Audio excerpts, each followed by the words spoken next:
Hey everyone, it's your buddy back again with another exciting fanfic. Which is, what if Naruto saved more than just Konoha and built an unexpected harem, part 2. If you enjoy this story, make sure to hit that like button and subscribe to the channel for more fanfics like this. Now, let's dive right into the fanfic. Okay Naruto, you asked for this. Kin warned as she pulled the covers. What happened next was certainly unexpected. Blood drained from Kin's beautiful face at the scene before her. Her mouth became unhinged as she found herself stuttering inaudible words. Before her was Naruto. His shirt was probably discarded during the night, revealing his well-chiseled chest and abs, but that wasn't what made Kin lose her words or her composure. As her eyes trailed down his body, her eyes paused and immediately became riveted on the sizable lump hidden by his orange silky boxer shorts. For the lack of better words or description, her mind deduced the scene before her. He had a tent. Unfortunately, at this very moment, the draft finally got to the sleeping blonde and chose that moment to awaken. Rubbing the crust from his eyes, he finally noticed Kin staring at him, clutching his blanket rather tightly to her chest. "Good morn," was all Naruto managed to say before Kin let loose a high-pitched scream of indignation of embarrassment at being caught staring at him. The next thing that Naruto managed to see was Kin's right hook before he was sent back to the land of dreams. Kin was shocked to say the least when Naruto woke up so suddenly. Immediately she was embarrassed beyond words at being caught, so she punched him on impulse as she rushed back to her room, locking the door behind her. Her heart was beating a mile a minute, causing the blood to rush back to her face in full force, erupting into an uncontrollable blush.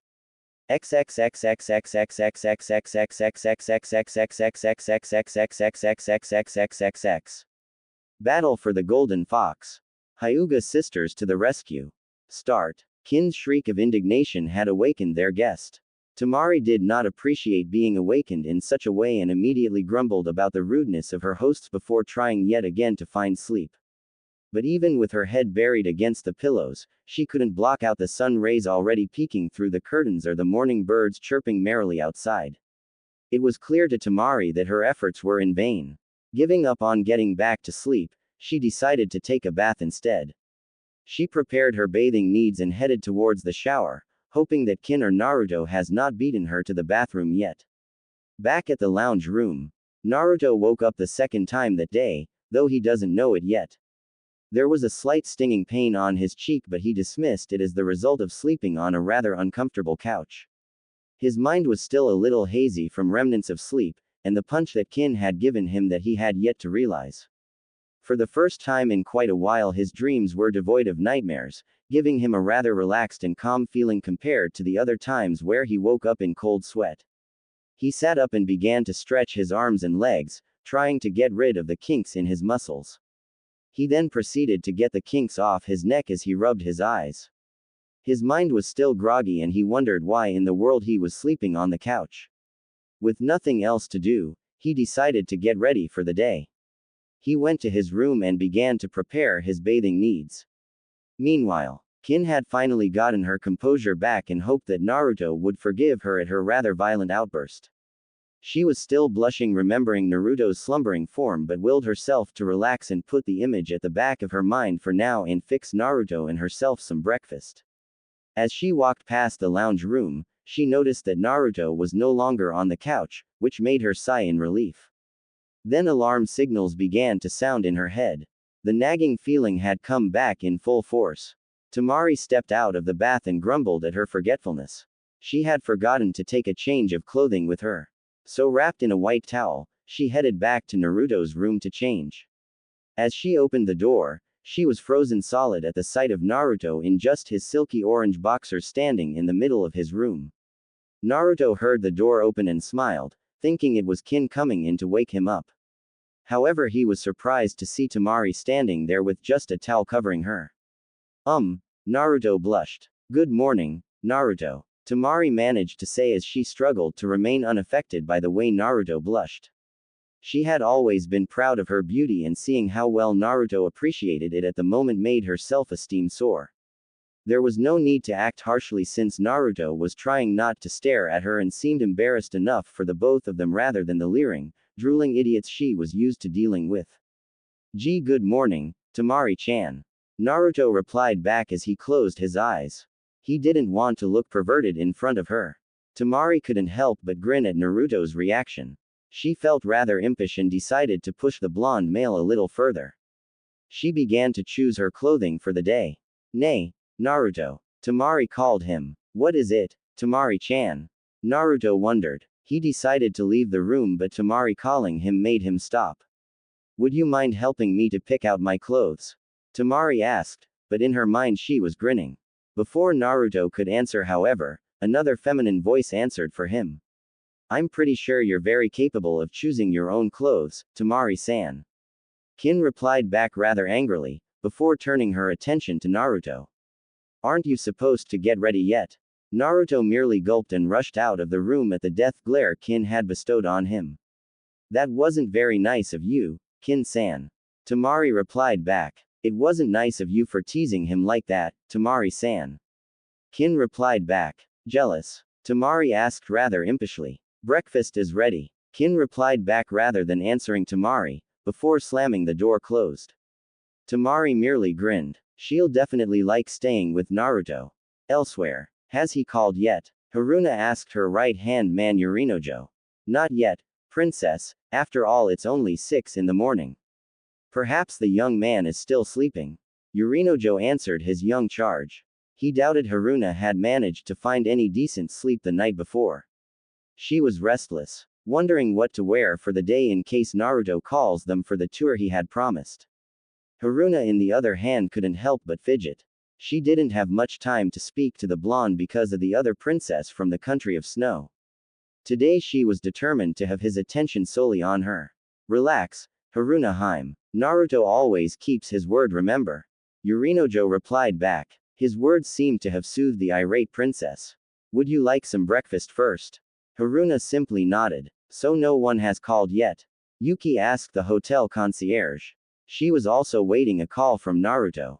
No, it's fine really. Please inform me immediately if an Uzumaki Naruto either shows up or calls. Before hanging up the phone, Yuki was getting giddy with excitement. She couldn't help but feel excited about having to spend the whole day with Naruto. Back at Naruto's apartment, the atmosphere was a little tense. Naruto opted to remaining quiet throughout breakfast or incur the wrath of his roommate. He could tell that Kin was upset by the way she gripped her chopsticks and the ominous dark aura in the background. He was pretty sure anytime soon the chopsticks she held were going to break because of the strain they were under. Tamari, on the other hand, was rather cheerful and was thoroughly enjoying the little scene before her. She couldn't help but tease Kin or Naruto. It was just too much fun seeing their reactions. Oh, Naruto, your juice is nearly empty.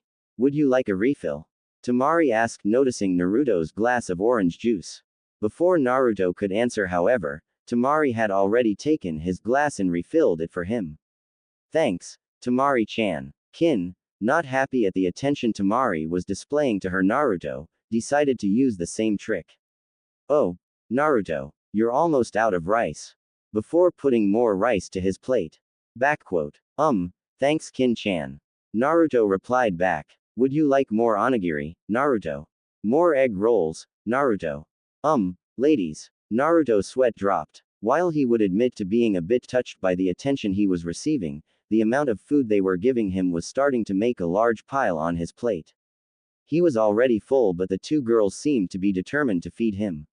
I'm sorry Kin-chan. I really did enjoy the meal, but I'm already full and I'm afraid I can't finish it all. Seeing the two girls deflate, he immediately regretted his action. But for you girls I will finish everything on my plate. With stubborn determination he did just that. Both girls felt a little sheepish at their behavior and a little awed by Naruto's gesture. Ha! Naruto cried out in triumph as he set his chopstick down, his gut visibly protruding. That was a really good breakfast Kin-chan. I'll be off to train now. Before making a hasty exit. He's going to be sick, isn't he? Tamari replied back as she watched Naruto depart. Yeah, poor guy. Kin replied back. Both girls stared at each other, both looking sorry for what they did. Somewhere in the outskirts of Konoha, Naruto tried his best to keep the contents of his stomach down. He didn't want to upset either of the girls, so against his better judgment and his stomach, he finished the pile of food on his plate.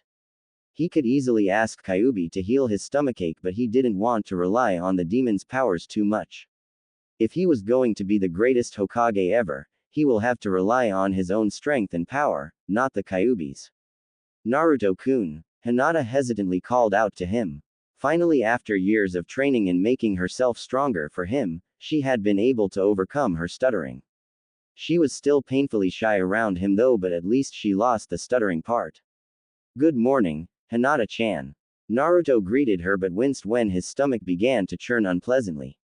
Almost immediately Hinata was by his side, her concern for him overriding her shyness. What's wrong, Naruto-kun? I seem to have some stomach pains, Hinata-chan. Naruto tried to grin. Ate too much at breakfast. Hinata couldn't help but smile at his answer. It was just typical Naruto-kun for her. Would you like to come with me towards the Hyuga Manor? I'm pretty sure I have something that would help you. She replied back as she shyly looked down at her feet, blushing radiantly. She didn't know where she found the courage to ask Naruto such a bold invitation, but her concern for his well-being was keeping her from fainting, especially at the way he looked at her. Thanks, Hinata-chan, you're the best. Naruto replied back, trying his best to give Hinata his biggest smile of appreciation. She was such a great girl. A nice but weird kind of girl, but nonetheless nicer than some of the girls that treated him harshly over the years. Hinata couldn't help but blush at his compliment. You're welcome, Naruto-kun. Now if you'll just follow me. At the Hyuga compound, Hinata used the back way towards the main building where she and the main branch family lived. It just wouldn't do if the elders saw her with a boy. They might get the wrong idea. Besides, for some unknown reason they held an animosity towards her dear sweet Naruto-kun.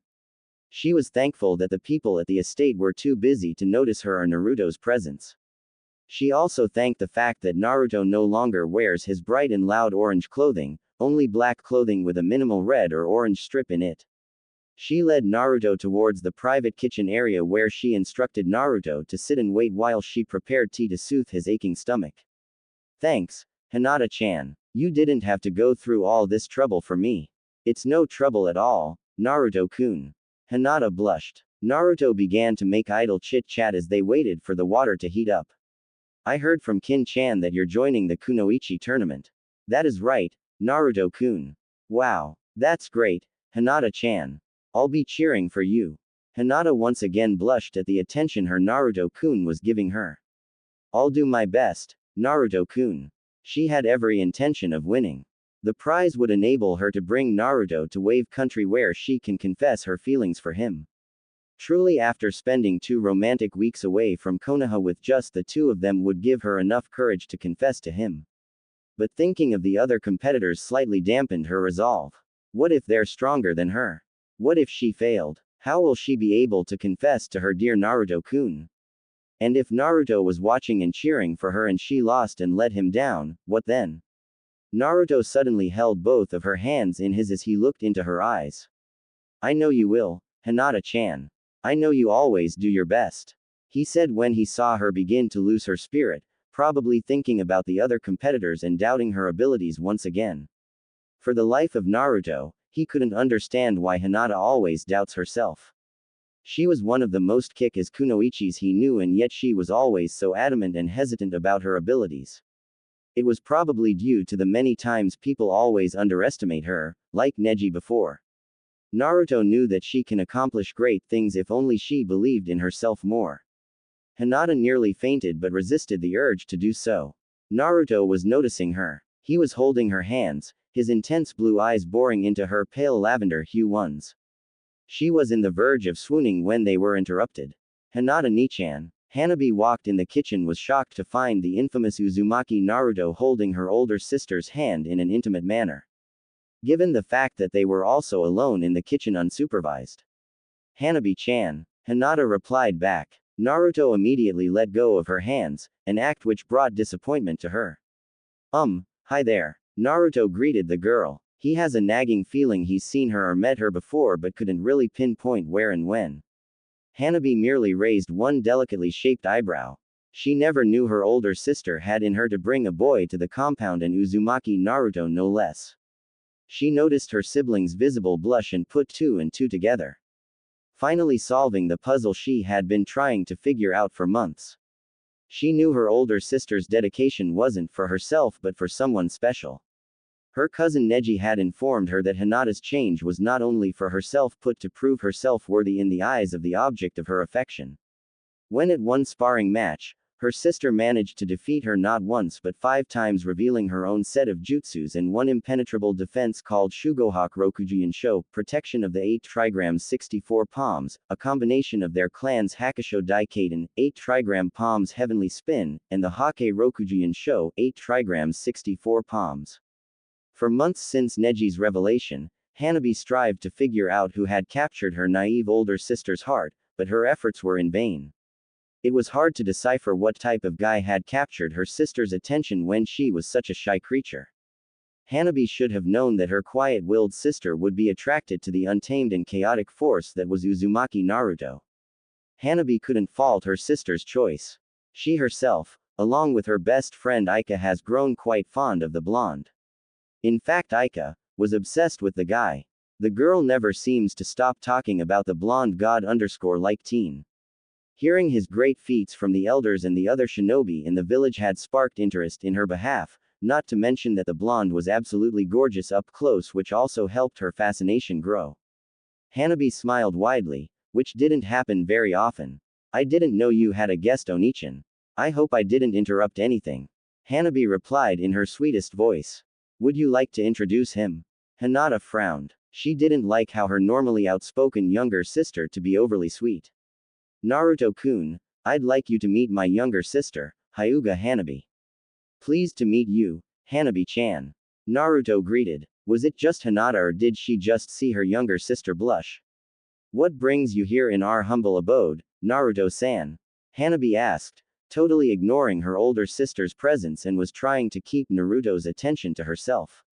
Humble, Naruto mouthed. The Hyuga compound was huge. His apartment was probably equivalent to their closet, so Hanabi's statement was a complete understatement in his opinion, but he didn't want to be rude. She was probably downplaying the vast compound to make him feel comfortable about the grandeur of his surroundings. Your sister was kind enough to bring me here to have some tea to cure my stomach ache. Giving Hinata a foxy grin that turned Hinata's brain into mush.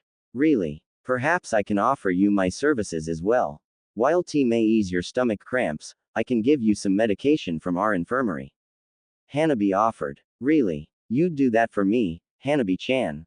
Naruto smiled back. He didn't know much about Hinata's younger sister, only that she was supposed to be the heir of the Hyuga clan, assuming what's supposed to be Hinata's role and the fact that Neji was currently training her. It's the least I can do for my sister's suitor. Hanabi replied, trying to determine Naruto's relationship with her sister judging from the scene she had witnessed before. Suitor. Naruto replied back confused. Hanabi, Hinata warned her sister knowing where she was leading the conversation into. Hanabi merely grinned at seeing Naruto's reaction and her sister's. So that's how it is. Naruto still looked confused while Hinata frowned at her sister. Let me get those medication for you, Naruto-san. Hanabi excused herself, still grinning. Thanks Hanabi-chan, and please just call me Naruto. No need to be formal and stuff. Naruto replied back while giving her a foxy grin in return. Hanabi blushed before she left the room, leaving Hinata and Naruto alone. Hinata continued to frown at her sister's retreating back. Sweet girl, Naruto commented, which only made Hinata's frown even deeper. I think the tea is ready.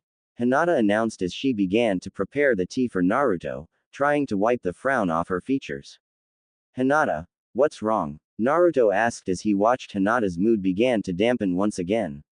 Naruto's concern for her well-being seemed to lift up her spirits, though he was always so caring and thoughtful to the people around him despite his crude mannerisms.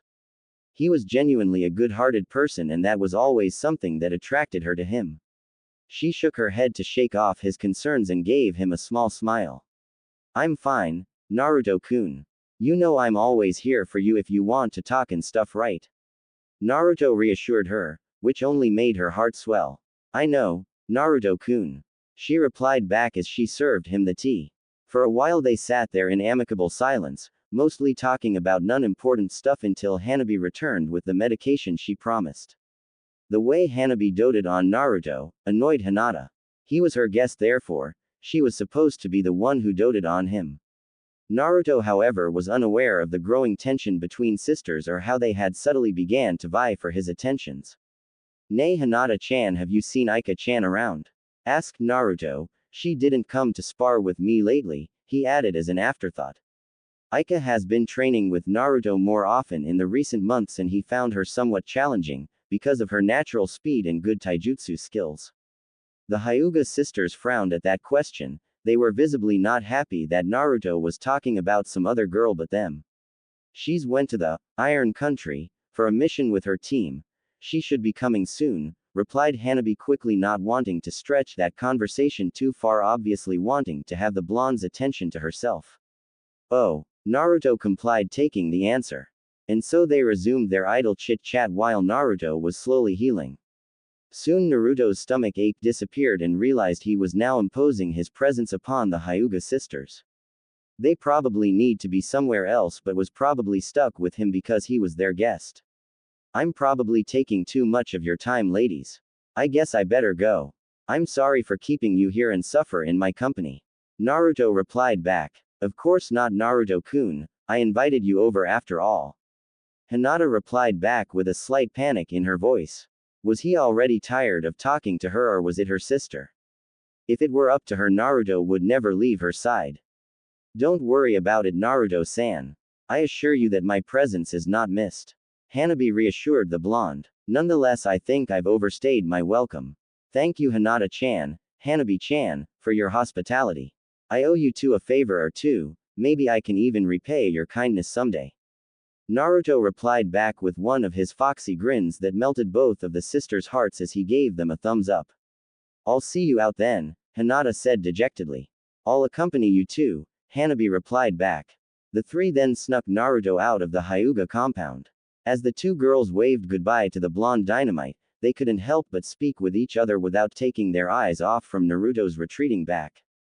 "Just what are you up to, sister?" Hinata asked as she continued to wave goodbye. Hanabi ceased her waving and looked sternly at her older sister. "Nothing, dear sister, whatever gave you that idea?" she replied sweetly, enjoying her sister's unease. Now that Naruto left, there was no longer any point of her spending time with her older sister. It was time now to seek her cousin Neji for some training. It just wouldn't do if she lost against any of the other competitors of the tournament. As Hanabi left Hinata's side, Hinata's frown deepened. Her sister was up to something, she could feel it. At the Konoha Imperial Leaf Hotel. "Damn it, Yurino-ju!" Haruna cried out in frustration. "Mind your language, Haruna-sama." Yurino-jo reprimanded his young charge. It was now approaching lunch, and there was still no word from the blonde shinobi. Yurino-jo sighed in relief when he heard a knock upon their door. Hopefully that would be Naruto. Upon hearing the knock, Haruna's mood seemed to lift up and immediately rushed to her room to inspect her clothing, hoping that the dress she wore was not crinkled or her hair messed up. Yurino-jo opened the door, only to be disappointed. Before him was a young man, probably one of Yuki Haim's footmen. "Greetings." The young man greeted him nervously. "Greetings to you too." The young man took a deep breath. "I was sent here by Yuki Haim to ask if Uzumaki Naruto has made any contact with you." Yurino-jo frowned. It seems that Naruto forgot about the tour. "I'm afraid Uzumaki-san has not contacted us as well." It was then that Haruna approached the open door. "Naruto?" she asked, hopefully only to be disappointed at finding out who was by their front door. Somewhere in Konoha, Naruto walked leisurely around the streets, taking in the scenery before him. "I got a funny feeling that I'm supposed to be doing something, but what?" It was only when he looked up at the Hokage Tower and looking at the Hokage monument did he remember his promise to the two princesses. "Oh damn it, I'm late." With that he rushed towards the Konoha Imperial Hotel, hoping that the princesses were not too upset with him. It was fast approaching lunchtime after all. Naruto made a mad dash towards the Imperial Leaf Hotel, albeit a bit clumsily as he zigzagged on Konoha's busy street to avoid colliding with the people. He ran around pretty much like a headless chicken, since panic was overriding his senses, making him momentarily forget where the Imperial Leaf Hotel was located. "You really need to calm yourself down, Kit," Kyuubi advised. With all Naruto's panicking, his mind was screaming with worry, enough to disturb the sleeping fox. But I'm late. Naruto spoke out loud, momentarily forgetting to speak in his mind. Yes, you are. But with your mind in a jumbled mix, you're going to get even more delayed if you don't get your thoughts in order. Kyuubi replied back, and as though it was proving its point, Naruto realized he had just turned in a dead-end street. Damn it! Naruto cursed as well as many more expletives that are better off unsaid in this story. My kid, what colorful and descriptive language you've picked up. I bet the princesses would love to hear you sprout such words. Kyuubi replied back. You're not helping, you know. Naruto replied back gruffly as he stared at the wall in front of him, taking the moment to try and calm down.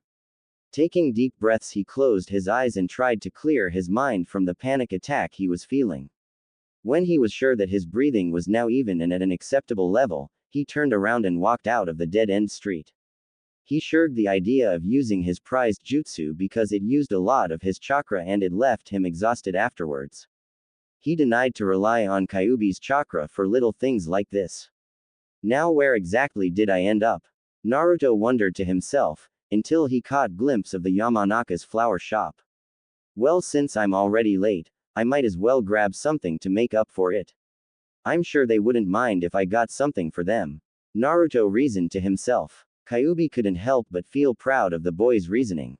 It's a very good idea to placate the females. Presents and a kiss. Start. Naruto made his way towards the Yamanaka's flower shop where he was greeted by a rather bored-looking Yamanaka Ino behind the counter. Welcome to Yamanaka's. Ino greeted rather blandly, not even looking up from the magazine she was currently flicking through. I can see why business is booming. Naruto couldn't help but sarcastically remark. Ino irritatedly looked up from her magazine to tell off the smart-mouthed sarcastic remark and was not all that surprised to be greeted by Uzumaki Naruto. Figures. Ino replied back as though the problem was solved. Naruto, the ramen stand is in the next corner of the street. She helpfully pointed out. Perhaps he had entered her shop by mistake from ramen-induced hunger pains or cravings. Huh, yeah, I knew that. Naruto replied back, having no idea why Ino would even say such a thing. He looked at her like she was the epitome of the word, dumb blonde. The amount of flowers were a dead giveaway. Ino couldn't help but feel a slight twitch of irritation from the way Naruto looked at her.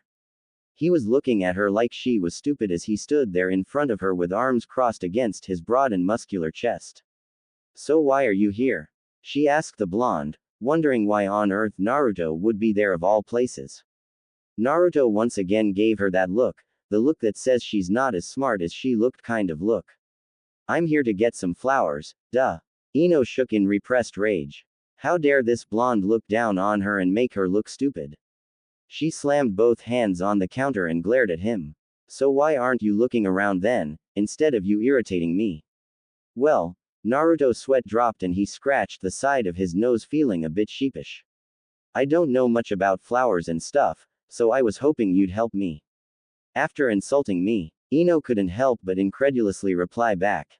That was some way to ask someone to help them. From the way she was feeling at the moment, she was tempted to give him some poisonous plants and poison ivy as payback but had to restrain herself. She felt sorry for whomever was going to receive the flowers. She couldn't take a risk. What if it was for Godime-sama? She was the only female she knew that tolerated the blonde doofus. Naruto scratched the back of his head. Come on, Ino, don't be like that.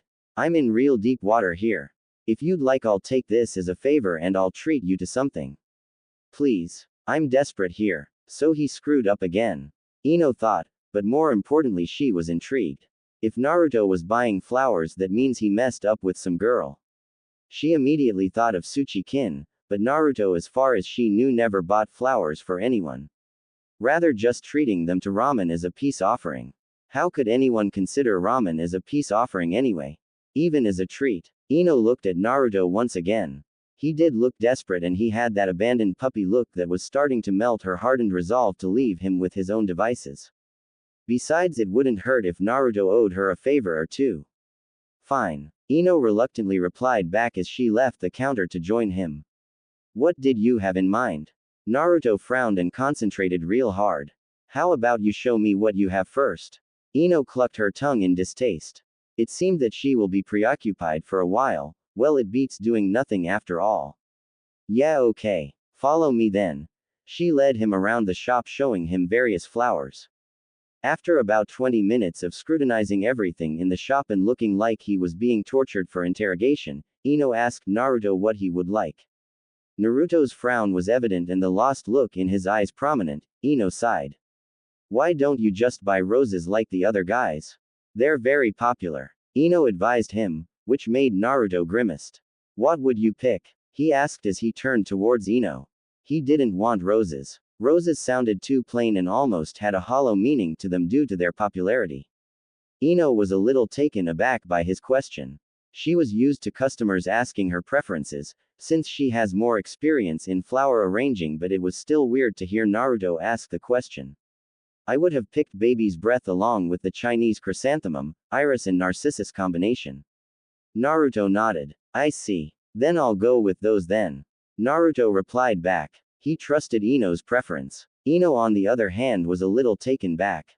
Just like that, after all the trouble of showing him their entire collection of flowers, he would trust her judgment. Wait a minute, you mean you'll just take my word for it? Of course, Ino-chan. Why not? You've been running this business with your parents for years. I'm pretty sure you're never wrong. But you didn't even tell me what type of person you're going to give the flowers to. For all you know, they might be allergic to the flowers I just recommended you. Naruto frowned in deep thought then smiled. I trust you, Ino-chan, besides I won't blame you if they are allergic to the flowers. That's my fault for not knowing. Ino couldn't help but smile at Naruto's honesty but did a double take when she realized what he just said. Wait a minute, did you just say they? Naruto nodded enthusiastically. Yeah, I would like to buy 2 bouquets please. Naruto's confirmation made Ino's eyebrows rise. She was flabbergasted. Who would have thought Naruto would be such a ladies' man? But then again, looking at him now, she had to admit there was something undeniably charming about Naruto. Maybe it was the great body he carried or those marvelous eyes of his, or perhaps the childlike innocence about him that made almost every female in the immediate vicinity swoon. Even those who doesn't like him had to admit that they don't like him simply because he possessed the very same characteristics listed. So who are the lucky ladies? Ino inquired, curious who Naruto would be giving flowers to. A couple of girls entered her mind. It could probably Sakura or Kin, or perhaps Ayame, Shizune or the Godime herself. The possibilities were endless. Naruto merely scratched the back of his head, unsure if he should tell Ino. She might say something to Sakura. Oh, no one you know. He grinned sheepishly. Try me. Ino challenged as she handed him the 2 arranged bouquets. Oh geez, I would really like to Ino-chan but I'm running late as it is. Naruto replied back as he took the flowers and paid for them, not caring how much money he gave Ino. He was rushing towards the door when Ino's call stopped him. Hey Naruto. This is too much. What about your change? Don't worry about it. Naruto called out, but before he could step out of the door, he spotted some white calla lilies. On impulse, he grabbed one of the flowers, walked back quickly to Ino and handed it to the stunned blonde. Thanks for helping me out, Ino-chan. You're the greatest. He gave her one of his foxy grins and a quick kiss on her cheek before hightailing it out of her shop. Ino on the other hand was too shocked to respond. She looked at the white lily in her hand and the rapidly retreating blonde, her free hand resting on the cheek he kissed just now. Her mind was acting on its own now, repeating the butterfly kiss on her cheek over and over again. He kissed me, she mumbled to herself, finally getting some composure back. She couldn't help but get touched by the gesture, when something else occurred to her. Naruto couldn't have possibly known that the flower in my hand is my favorite flower, could he? She asked herself. She couldn't stop the smile and the blush that formed on her face, nor how her day seemed to have gotten a lot brighter. Naruto dashed maniacally through the streets of Konoha, earning him the attention of another well-known shinobi. Ohio Naruto-kun. Lee happily trotted beside him. You are full of youth today. Sorry Lee, can't really talk to you right now.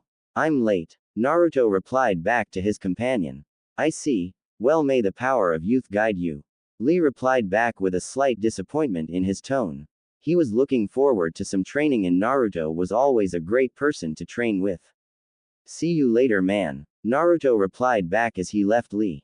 It took Lee a few more seconds to realize that his friend was running at full speed while carrying a handful of flowers. Lee's eyes glazed over as he held a fist before his face.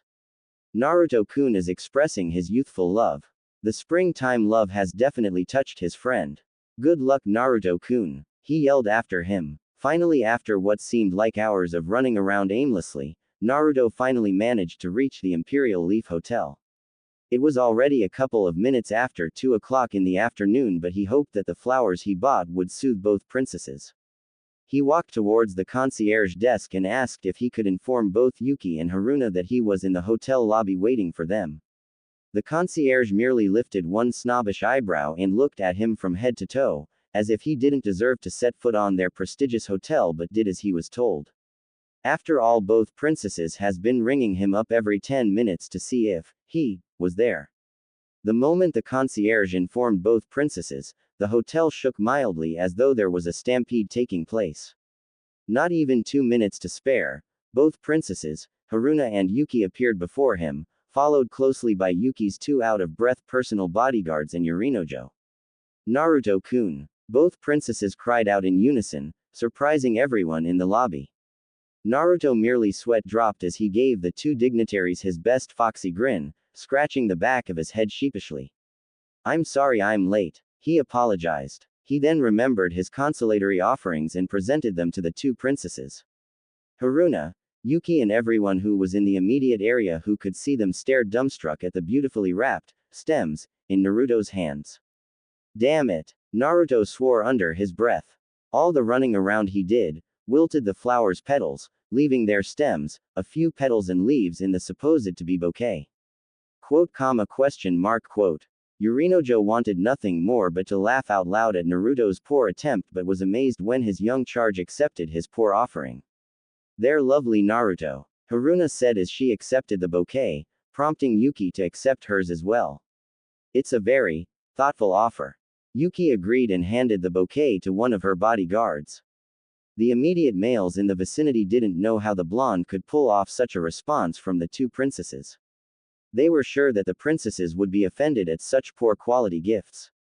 "Shall we go, Naruto? I'm interested in touring the sights Konohagakure has to offer," prompted Haruna as she tugged at Naruto's arm, attaching herself against him.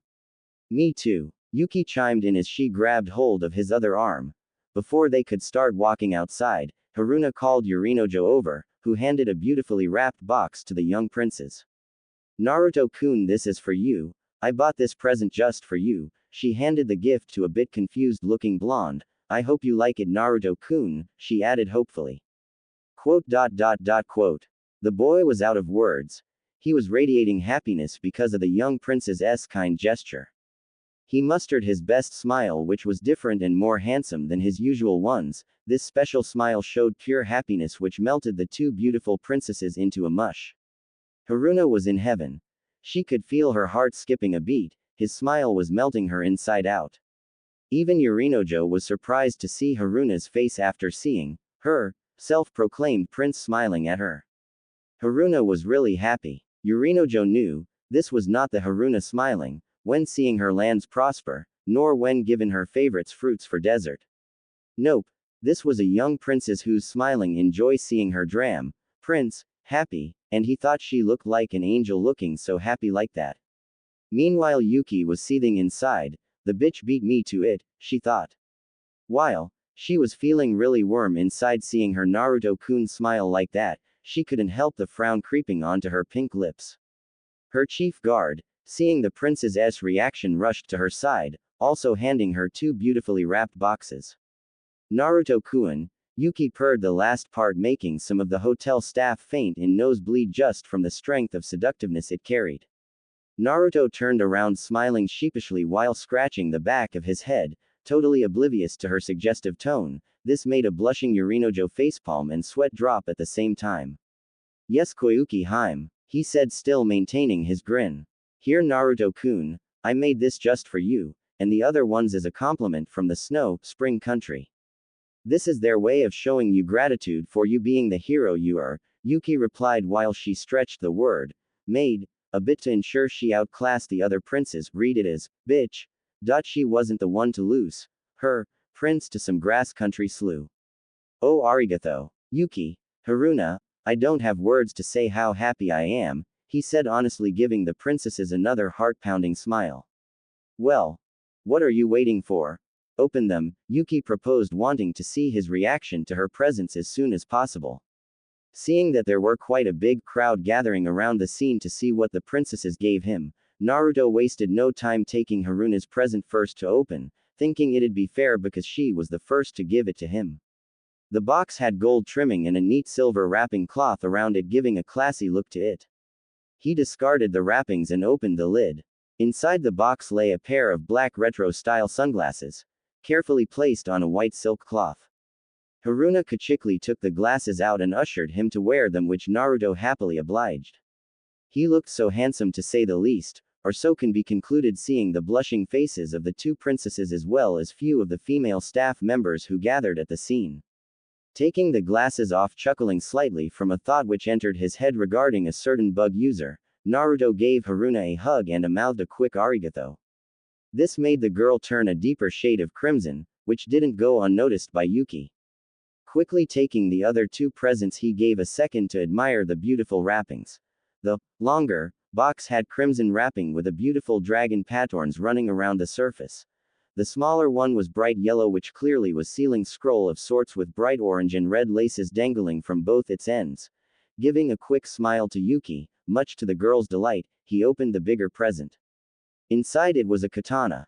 It was the most beautiful blade he had ever had, a dark crimson blade. When he brought it out, the blade glistered in the sunlight. Its handle was wrapped by a jet black leather to make it durable, and it gave the ease to grip. In its hilt was a black fox head with red rubied eyes, and the blade was as if coming from its mouth. It took a whole minute for Naruto to get out of his trance, lost in his thoughts admiring the beautiful. Was pretty sure that everyone gathered, except Yuki, were memorized at its beauty, now seeing the awestruck looks in their faces. With happiness pouring out of his eyes, Naruto gave the beautiful snow princess a big hug, which the girl responded to. Quickly wrapping her slender arms around his back, he thanked her, whispering to her ear, which made her turn a whole different level of red. After an agonizingly long 15 seconds, much to Haruna, he let go, and Yuki reluctantly did as well, adoring a cute pout with her lips while doing so. Sensing indescribable tension growing in the vicinity, God, he's oblivious, he made hasty excuse, saying that they were getting late to their adventure. He pocketed the last present, promising Yuki that he would open it while on there. Another pout from the angelic actress. As soon as he said that they were leaving, both girls jumped in, latching on to his arms again as prior, exchanging evil glares while they were at it as they half dragged Naruto out of the hotel and into the street. This is going to be a long day. Yorinojo sighed in defeat as he followed his charge along with Yuki's personal bodyguards.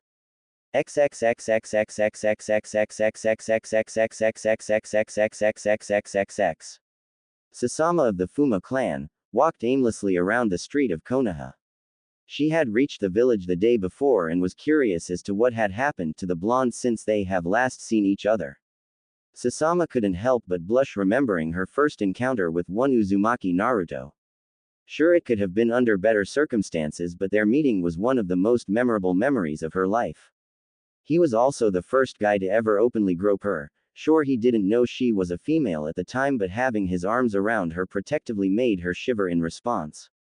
The memory still gives her shivers of delight until now.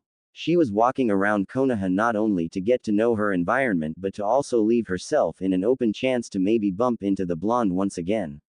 She was sure she had made an impression on the blonde by the way he looked at her during that time to rescue her cousin Arashi. Speaking of the blonde, she couldn't help but overhear a very enthusiastic and overly confident voice from nearby. She was amused by the masculine's voice and couldn't help but mutter, "Tourists," from under her breath, until she realized the significance of the conversation.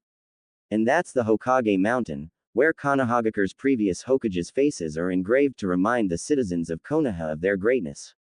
The masculine voice lectured as it continued in the most enthusiastic introduction. One day my face will be carved in that mountain. If not sooner. You got to believe it.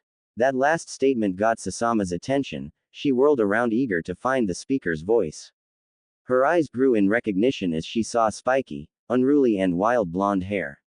At first, She was unsure who the speaker was since his back was facing her.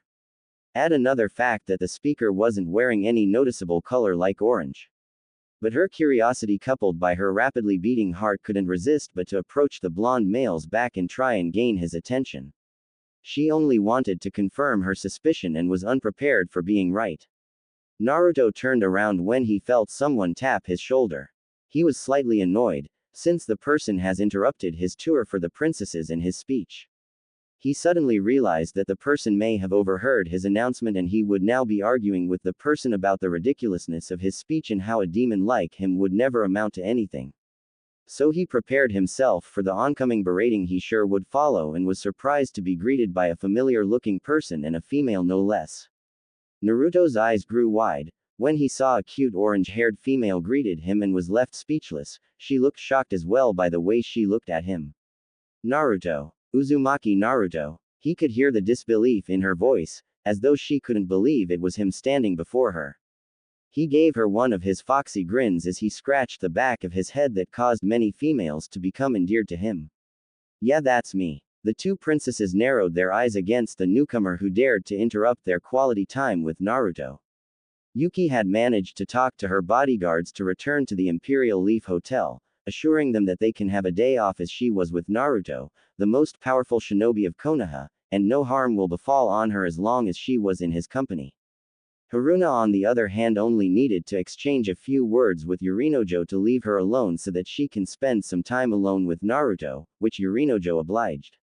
Since their keepers have left them alone, it was just a matter of who gets most of the blonde's attention. They had not let go of the Naruto's arms until he passionately began to introduce the Hokage mountain.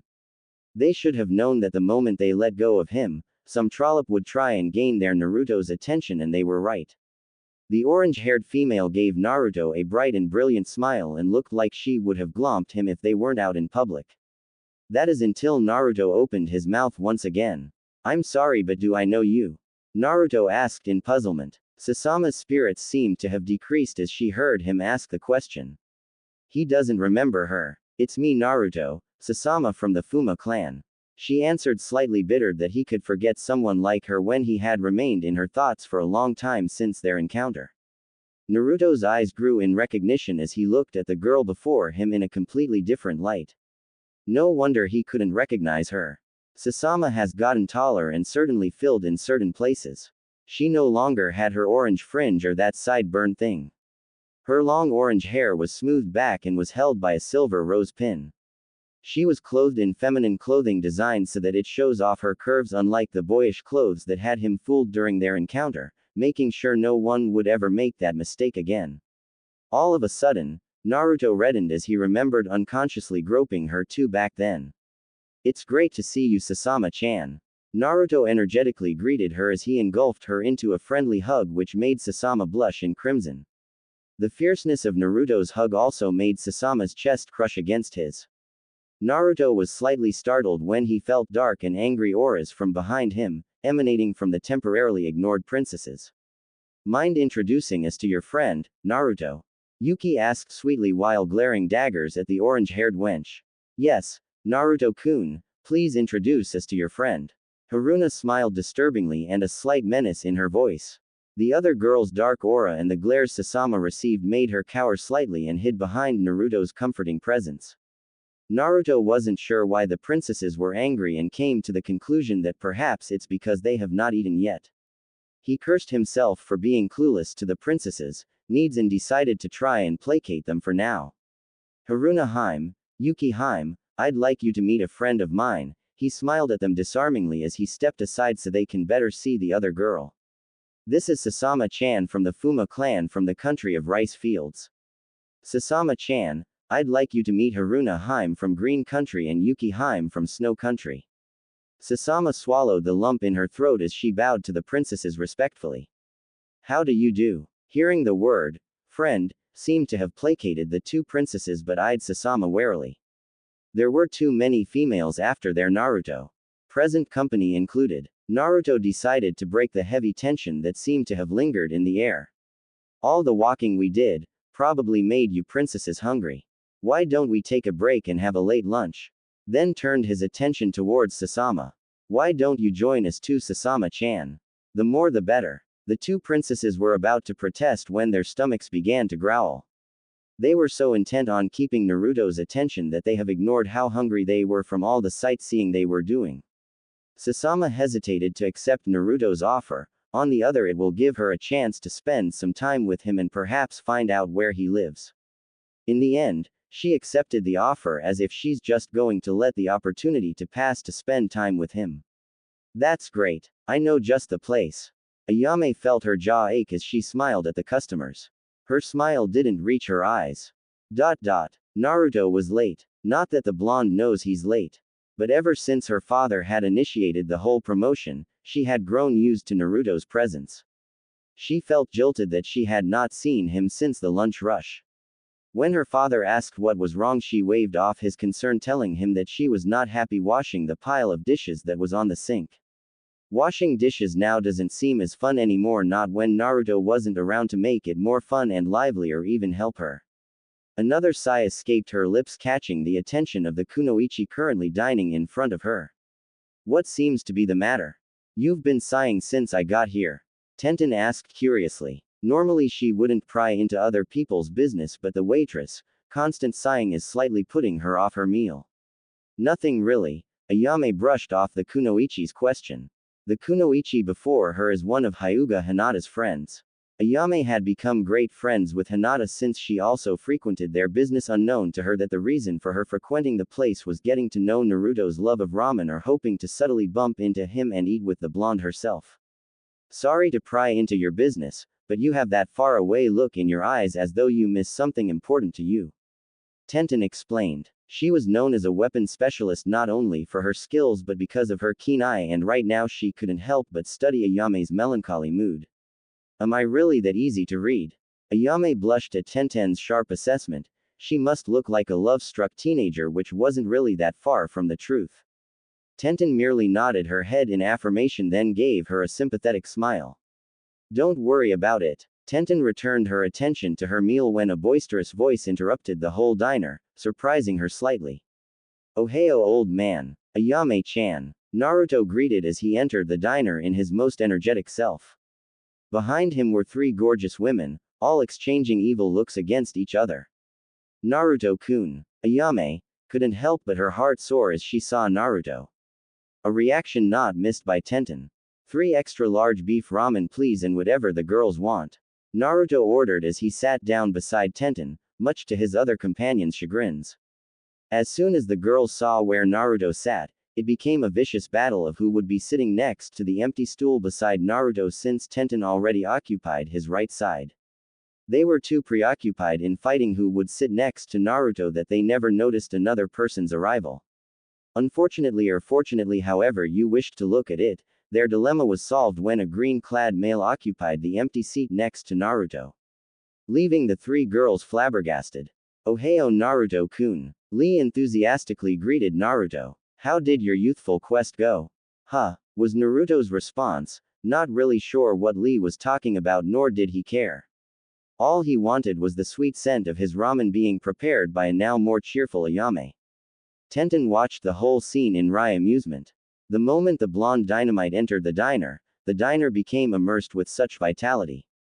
She also couldn't help but giggle at how cute Naruto looked, unaware of the 3 girls' now sullen expression of not being able to sit next to him. Oh. That's such a cool and hip response, as expected from one of my rivals.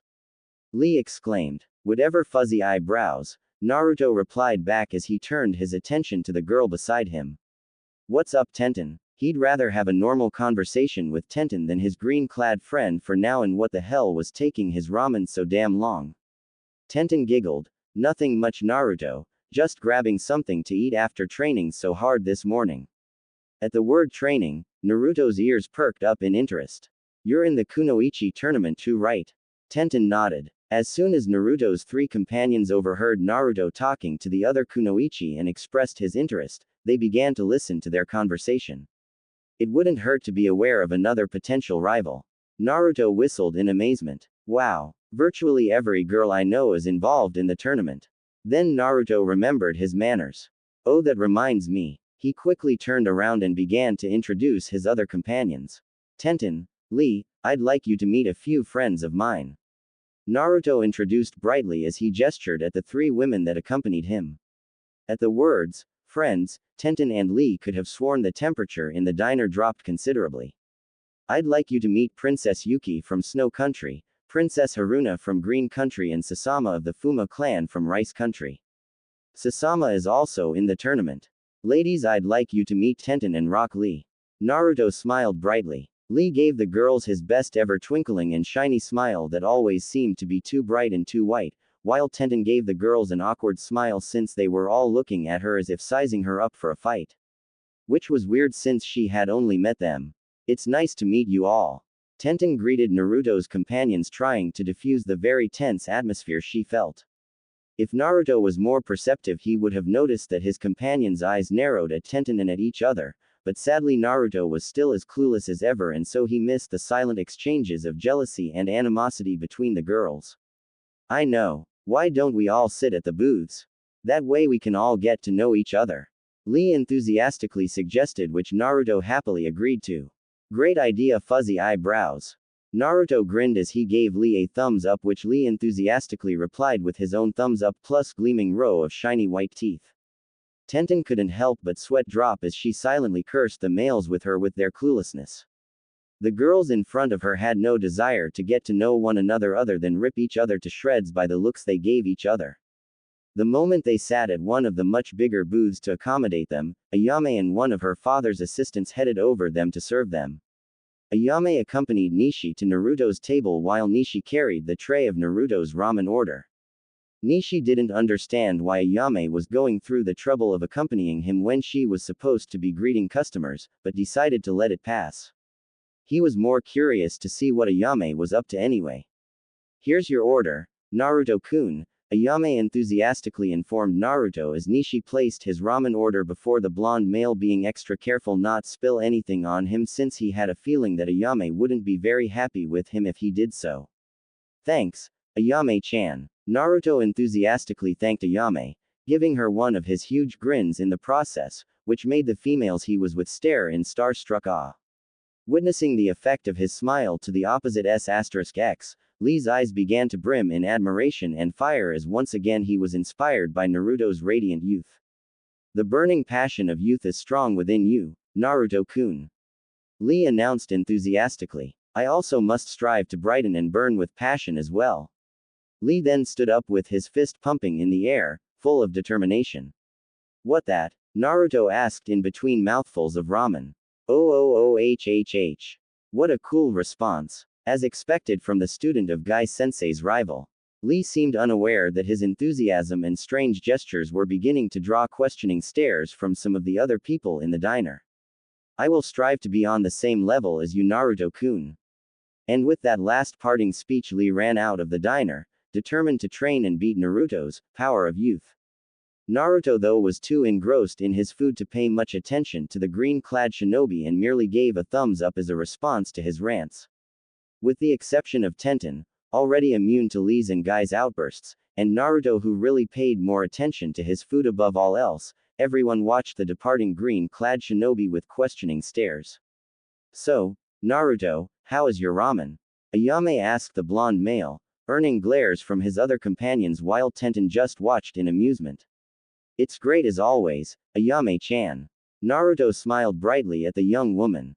Hey, why don't you have a seat and hang out with us for a while? Naruto said invitingly, oblivious to his other companion's sudden shift in mood. Tenten, however, wasn't as lucky.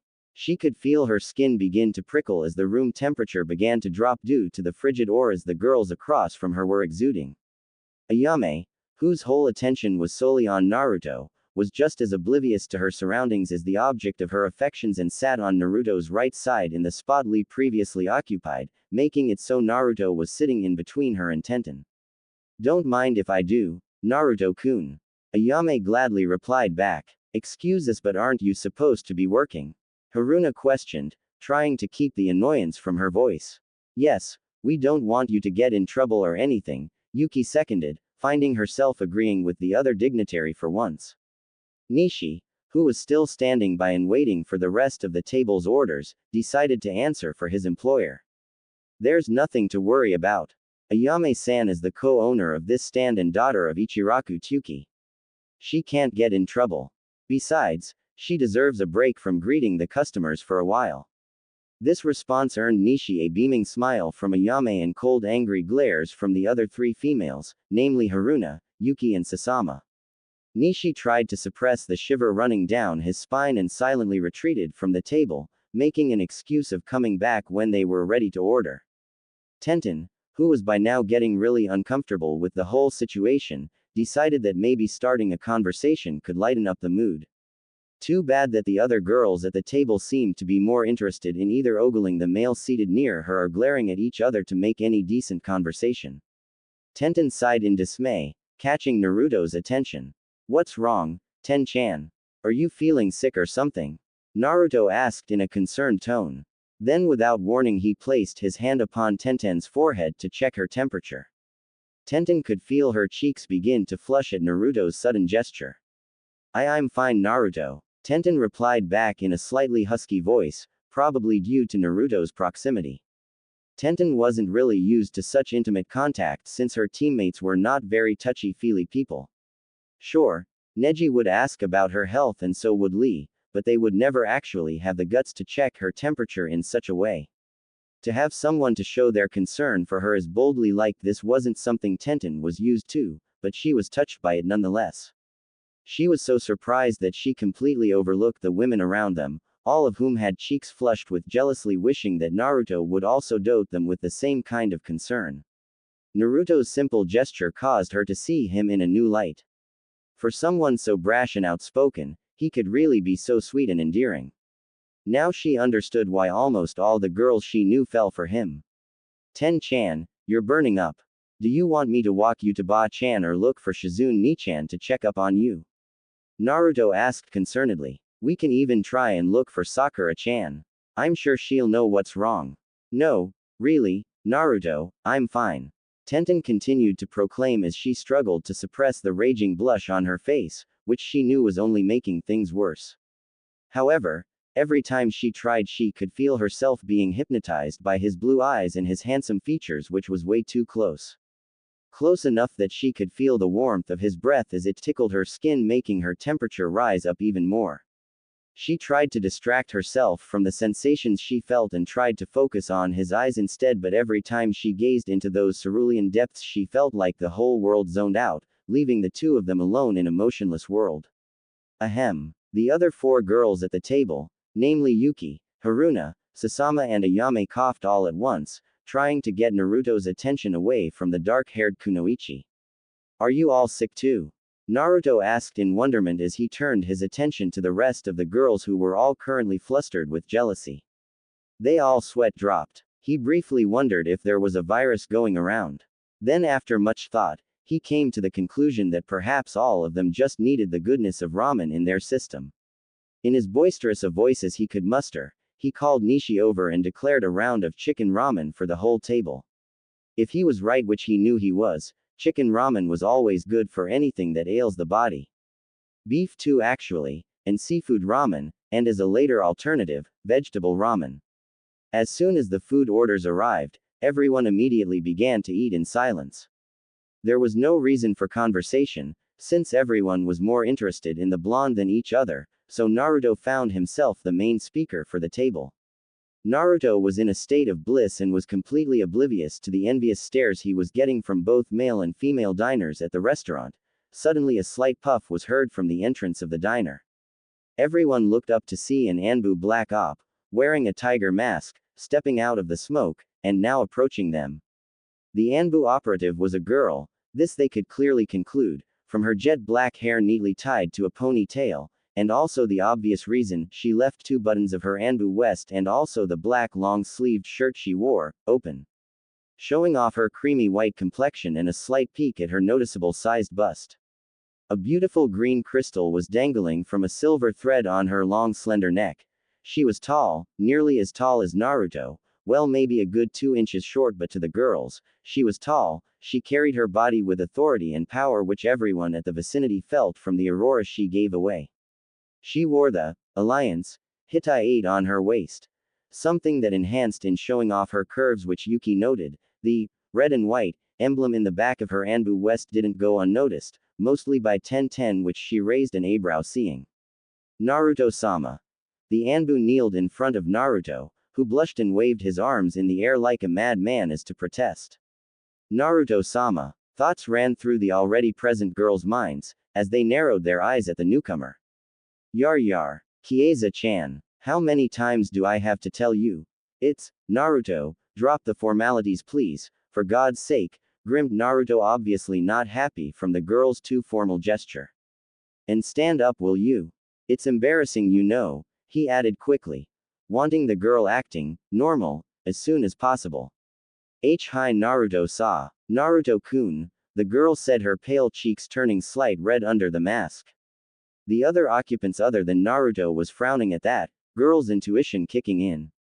That's more like it, grinned the young blonde, happy from his achievement. So what's up, Chiesa? What's the news? He asked his young Anbu subordinate.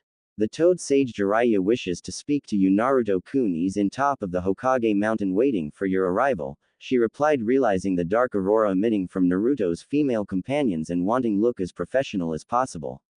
I see. Did the others arrive yet? He wanted to see his squad soon. After all, it has been a long time since he saw them. He was obviously itching to see them again. Hi, Naruto-sama. They are also stationed there, she replied, now completely turning to her business mode. They? What are these two talking about? Great. This girl, read it as bitch s, about to take my Naru-kun away from me, and we didn't even get to open my present yet. That symbol. Why is she wearing that on her jacket? Single quote, single quote, single quote, single quote. Thoughts ran through the female occupants' heads, as they started to panic, thinking their Naruto-kun was going to leave them. After a second's thought, Naruto announced that they would all leave together to the mount, as he already had the idea to show them the sunset in the first place. So the group of 6 headed out to the Hokage mountain. The 4th's head, to be exact. 1010 decided to tag along because she had a lot of questions in her mind, and she sure as hell wanted some answers. Ah, what the hell? It was official now. This day officially soused. Yep. You guessed it right, guys. Naruto Uzumaki was having a bad day. Well, defining bad, it wasn't the type of bad day where hordes of angry villagers chased him around, throwing literally everything in hopes to kill him. Nope. This was a different shade of bad. Well, honestly, even calling it bad seemed to be an insult to the word. Firstly, his beloved Sakura-chan had one of those nerve explosions, which seemed to happen more often lately. And he got punched through the Hokage's office wall.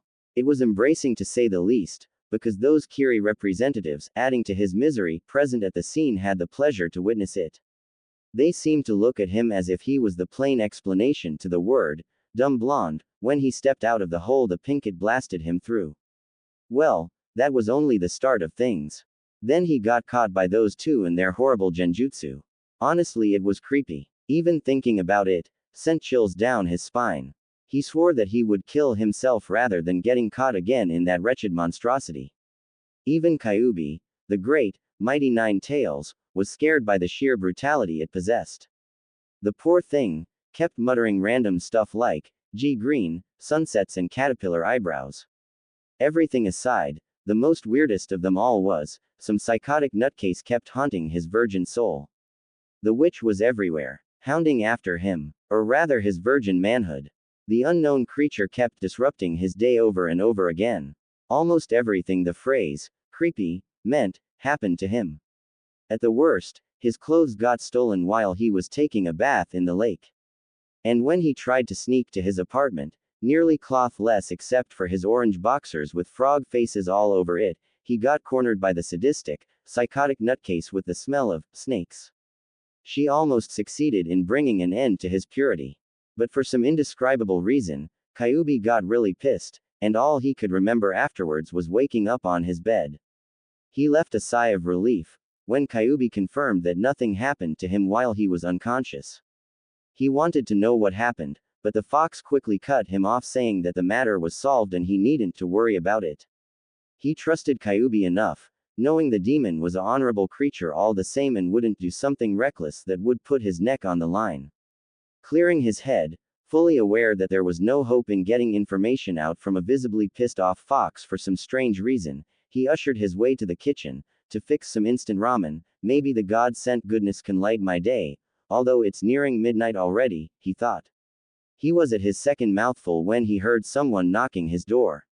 Or rather trying to destroy the thing from the sound of it. What the hell? Grimacing in a rather pissed off Uzumaki, Naruto ushered his way to the front door. Fuming inside, to give whoever the wise guy was a piece of his mind. He opened the door to be at the receiving end of the cool night breeze, sending chills down his prone body, making his toes curl by the coolness. Mood-wise, this was not so good. Looking around for a while, letting his eyes adjust to the darkened alleyway. The jerk, Naruto mouthed. He sensed no presence in the vicinity. He thought it was one of those pranksters following his footsteps, or rather giving him some of his own medicine. Turning around to head inside with an anger-ridden look, his eyes fell upon a scroll, lying on his doormat, unsupervised. Picking up the scroll rather carefully, aware of dangerous traps, the rather harmless-looking object could carry. The blonde Uzumaki went inside, closing the door behind him, getting rather curious to see what it carried. He turned around to throw the damn thing away. Not really knowing what to do with it, since he could clearly deduct that it was not meant for him. But he was stopped midway, by Kyuubi suggesting to use its chakra instead. Naruto complied, realizing there was no harm in doing so, might as well try it too since his chakra was out of the question. The blonde was surprised that it actually worked. The seal did open this time, releasing a blinding blue light. It took him few seconds to adjust his eyes back to the normal lights which were now illuminating the scroll. He gasped, seeing an all too familiar symbol in the top right corner of the scroll. It was an Uchiha messenger scroll, similar to the one Sasuke carried. He narrowed his eyes to its contents. Itachi Uchiha. Naruto's mind was overwhelmed with different emotions. Anger, disappointment, resentment, surprise. He kept staring at the scroll with an unreadable expression. Obviously from his brain cells, overreacting after absorbing all the information the older Sharingan user reveled. Suddenly his eyes caught something else written at the end of the scroll. Dispose after reading this might expl. He didn't get to read the whole line. Black ravens materialized from the scroll and flew away, now revealing an exploding tag glowing in a dangerous crimson color. Bang! The world went black for the young blonde. The scroll exploded with a massive amount of smoke, just 4 feet away from him. Albeit he didn't really have the time to throw it away. After few minutes of blackout, Naruto opened his eyes. Now exposing a black-faced Uzumaki with dirty black hair which stood up like he was shocked from a Chidori current. He stood up and spat ash with little pieces of the scroll shoved up his mouth from the mini explosion. Damn you, Itachi, you bloody tem, ranted a really pissed off Naruto. Waking the whole neighborhood from their cozy sleep. Somewhere far away, the place where dead people get to be chosen their final resting place, heaven or hell. An Uchiha with long black hair tied in a low ponytail was sitting next to a long blonde-haired male, both sporting black cloaks with red clouds running over them. They were in some sort of a narrow hall with a door at one end while the other end never seemed to, was all a dark black void. There were some other occupants as well, but they didn't bother to investigate. Suddenly the Uchiha felt an urge as if he won a lottery, something which made him without any reason to pump his fist in the air in triumph. What the hell is wrong with you, The blonde raised an eyebrow. It's just been 10 minutes since he got here. Ha ha ha, the bastard's losing it already. He thought, smirking amused, and thought that, the all cool and calm, Uchiha must finally be going senile. Ha, did you say something, Deidre? Question mark quote. Came the static Uchiha's reply. This made the blonde furious, who lost it completely. He cursed and jumped into the Uchiha's neck trying to grab hold of it.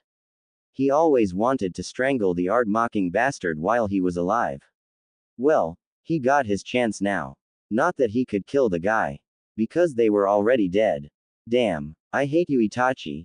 You son of a bitch. You mocked me when I was alive and now you're doing it again. You freak-eyed bastard, he kept ranting, holding his former partner in crime by his neck. In an unaccomplishable attempt to choke him to death. Itachi looked at his former Akatsuki partner with a small chuckle plastered in his lips. Quote. Those blondes are so easy to fool, haha, he thought while rolling his eyes at his friend who was making a fool of himself, loud-mouthing to no one in particular, caught in his genjutsu, while the other occupants looked as if the blonde had grown some horns in his head.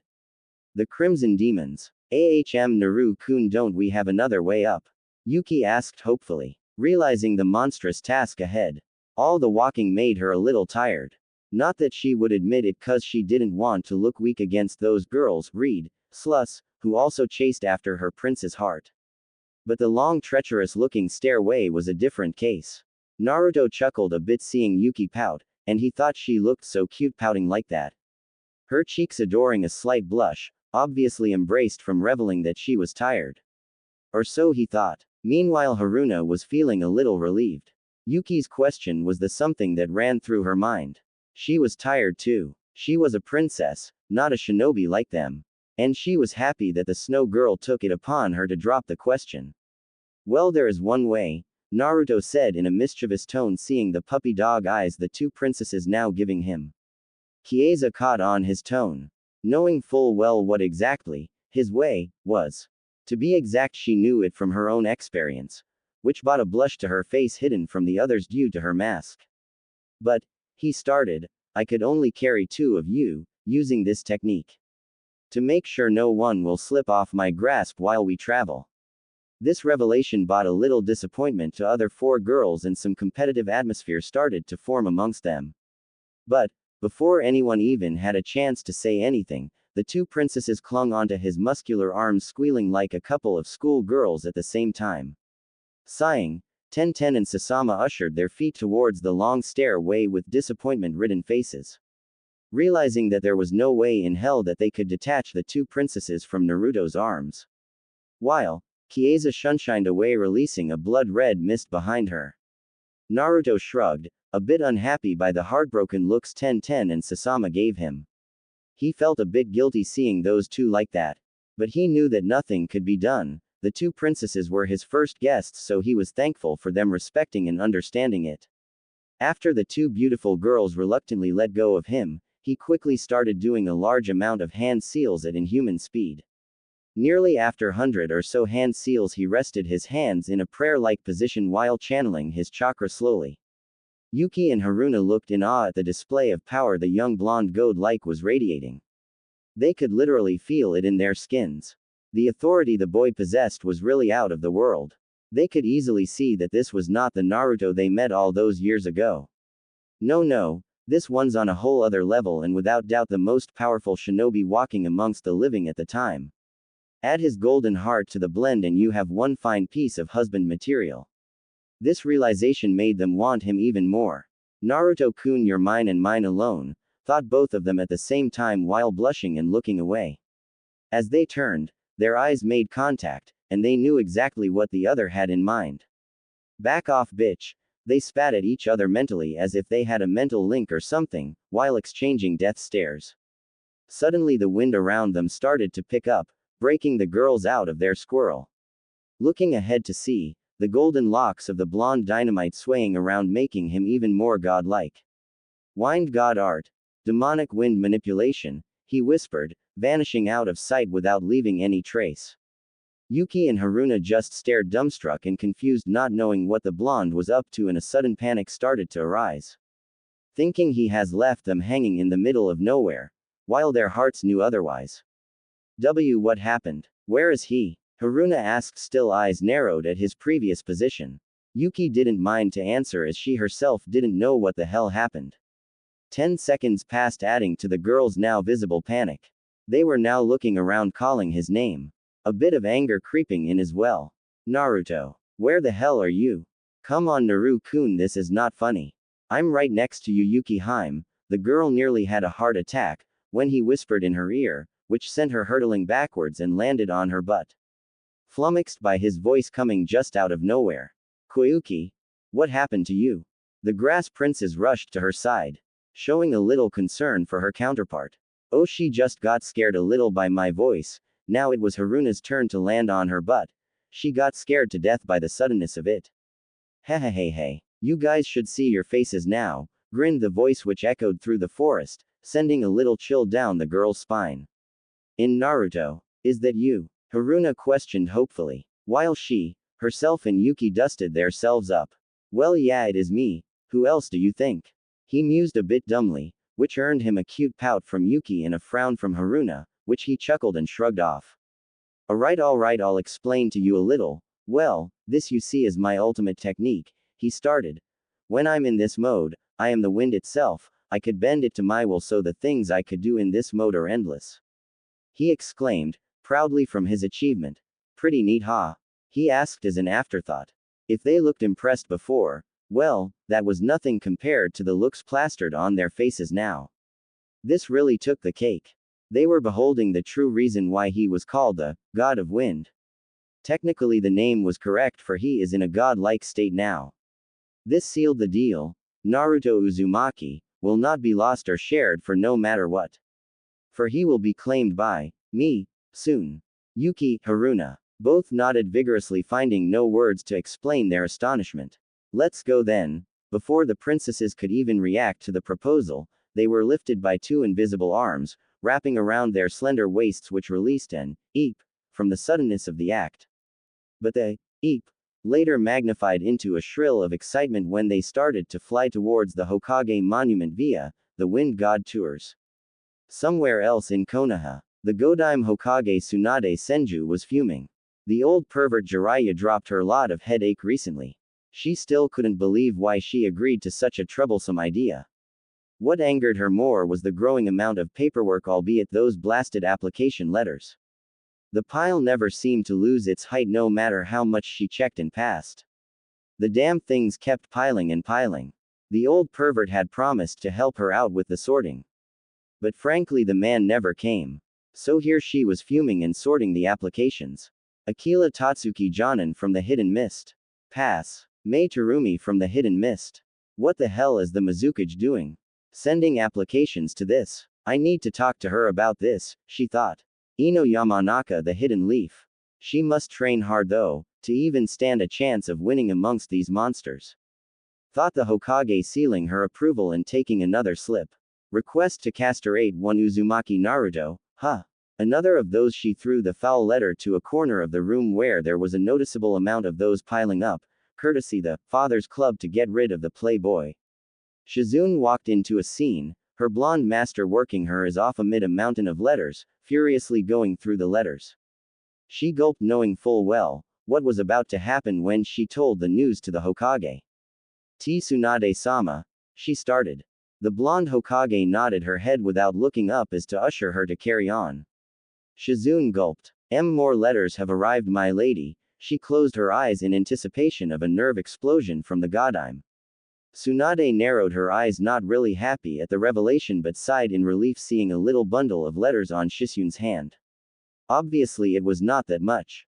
10 or 15 letters didn't make any difference compared to the monster pile she had in her room. Leave them there, Shizune, she sighed as she pointed to the pile and went back to the wretched work that is sorting letters.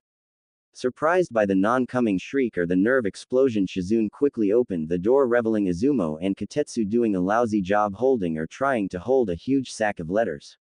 The Godime Hokage Tsunade Senju, granddaughter of the Shodai Hokage and the self-proclaimed elder sister of Uzumaki Naruto, lost it. Jiraiya, you fucking asshole. I'm going to kill you. The killing intent she radiated overwhelmed the village hidden in the leaves, dropping low-ranking shinobi like flies while the higher-leveled ones weren't far behind. The village hidden in the leaves was a scene to behold when the fading sun slowly merged down the western horizon. The golden beams illuminating the tree line far ahead, painting a picture of peace and serenity. Few birds filled the evening sky, slowly flying towards their nests. A sweet heartwarming sound of a bamboo flute brought in with the cool breeze, hummed a melodious song, filling the hearts of its audience with an inexpressible light tenderness and peace.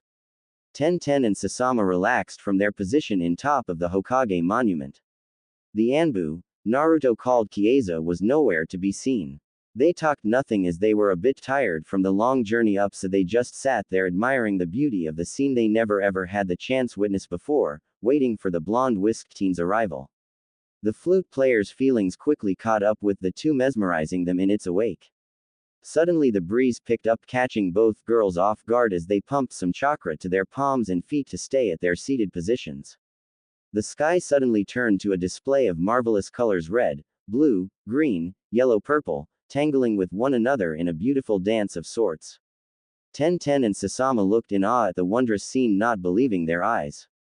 Out from the beams, two girls, who both the girls thought were angels, descended to the earth a few feet away from them.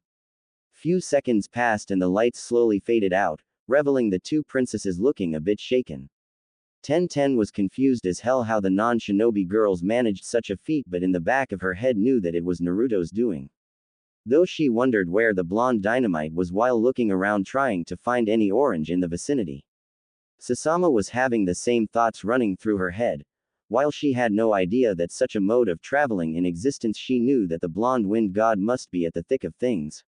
While the two girls kept gawking at the newcomers, out of thin air materialized the blonde Uzumaki, flummoxing the two girls, taking them out of guard for the second time. Tenten lost her bearings for a while, later realizing that she just witnessed the famous wind god's jutsu. And she had to admit that the boy was out of her league by thousandfold. Like the ride girls? Naruto asked, grinning like a madman, admiring the looks the two princesses were giving him. Yuki and Haruna shaked away the dizziness from the adrenaline pumping. Was the most fun thing they did for a long time, if not the best. They both nodded their heads in approval. They planned to ask Naruto a ride back to the hotel as well. Naruto quickly mouthed an apology to a frowning Tenten and Sasama for letting them use the stairway instead, feeling a little guilty. The gesture warmed the two young girls' hearts. They both waved him off, saying it's okay, while blushing happily from the concern the blonde was showing. His perverted sensei was nowhere to be seen, so he relaxed and let the two princesses to admire the beautiful view at hand. Beautiful? Haruna mumbled out loud. Others nodded in agreement. They muted down afterwards, not wanting to disturb the heavenic moment they were experiencing. Naruto's lips curled up to a slight smile when he heard the sound of the flute flowing with the wind. He knew only one culprit who could play the flute to that extent. His brash, foul-tongued teammate. Tayuya, he mumbled to himself. Getting excited to see his team again. Biting his thumb, he drew some blood, allowing each finger of his right hand to coat a pinch of his blood. After doing a few quick hand seals, he pressed the fingers to the ground. Summoning. Crimson demons. Red smoke covered a wide area, resembling a successful summoning. All five of them narrowed their eyes towards the slowly disintegrating smoke. Four figures could be seen in a one-leg kneeling position as to show respect to their summoner. They sported uniforms similar to Kieza's, an all-black Anbu uniform with black shinobi sandals, as well as black fingerless gloves with a metal plates. The most distinctive feature about the four of them was the dark crimson hooded cloaks they wore, with kanji words resembling each of their nicknames in their backs. It's them, Tenten gasped, the Crimson Demons. This made Sasama as well as Yuki's eyes bulge out from realization. The Crimson Demons were nearly becoming a myth amongst the shinobi nations. These were elite fighters with unbelievable powers. It's said that the six of them annihilated an army of 600 Zetsu foes without even breaking a sweat. The rumors about them ran far and wide. No one knew their true identity other than the cages. While Tenten kept staring wide-eyed at the four of them, realization struck her. If they are, my god, he's the Crimson Death, the undisputed leader of the Crimson Demons.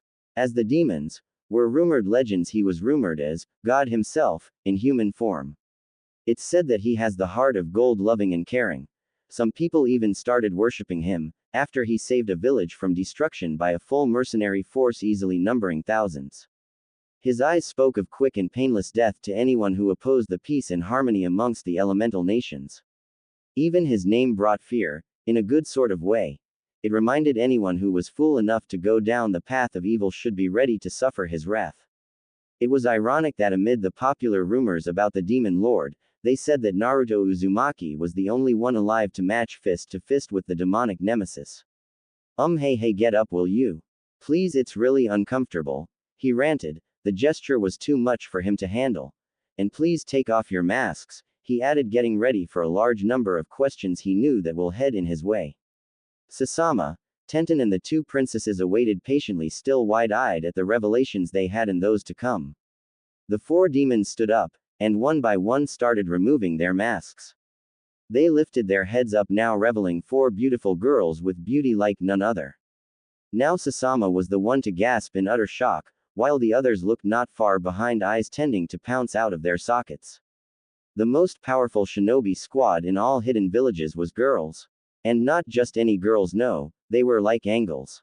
It's so good to see you girls again. Yugi-chan, Yugito ni, Karen-chan, Mei-chan, Mei Terumi, and of course Kieza-chan, he exclaimed happily while grinning like a fox.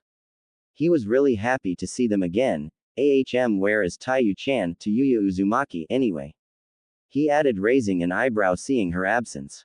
Closer than you think, my foxy-kun. Bansho Tenin, he was taken out of guard. He was pulled away by the pure gravity manipulating jutsu. Glomp. And that, my loving readers, was a time even the sun was ashamed. The heats generated by 8 seething, beautiful red-faced girls were the source. Add one blushing lady to the mix and you have a mini sun shining above the Hokage monument in an intensive red color. What the hell? Quote, let him go, you prince stealing, freak-eyed bitch. Shouts of outrage and anger broke out on top of the Hokage monument vicinity, as the two princesses, Sasama and Tenten being the main culprits. To Yuya Uzumaki, the red-headed Rinnegan-wielding beauty held on to Naruto as if he was her lifeline, and if by any means she let go of him she would die. Happiness was radiating from her beautiful features as she held on to the love of her life. Tears of happiness flowing freely from her brown orbs as her Rinnegan was deactivated. This young man meant everything to her. He made her calm. In the darkest of hours he became her light.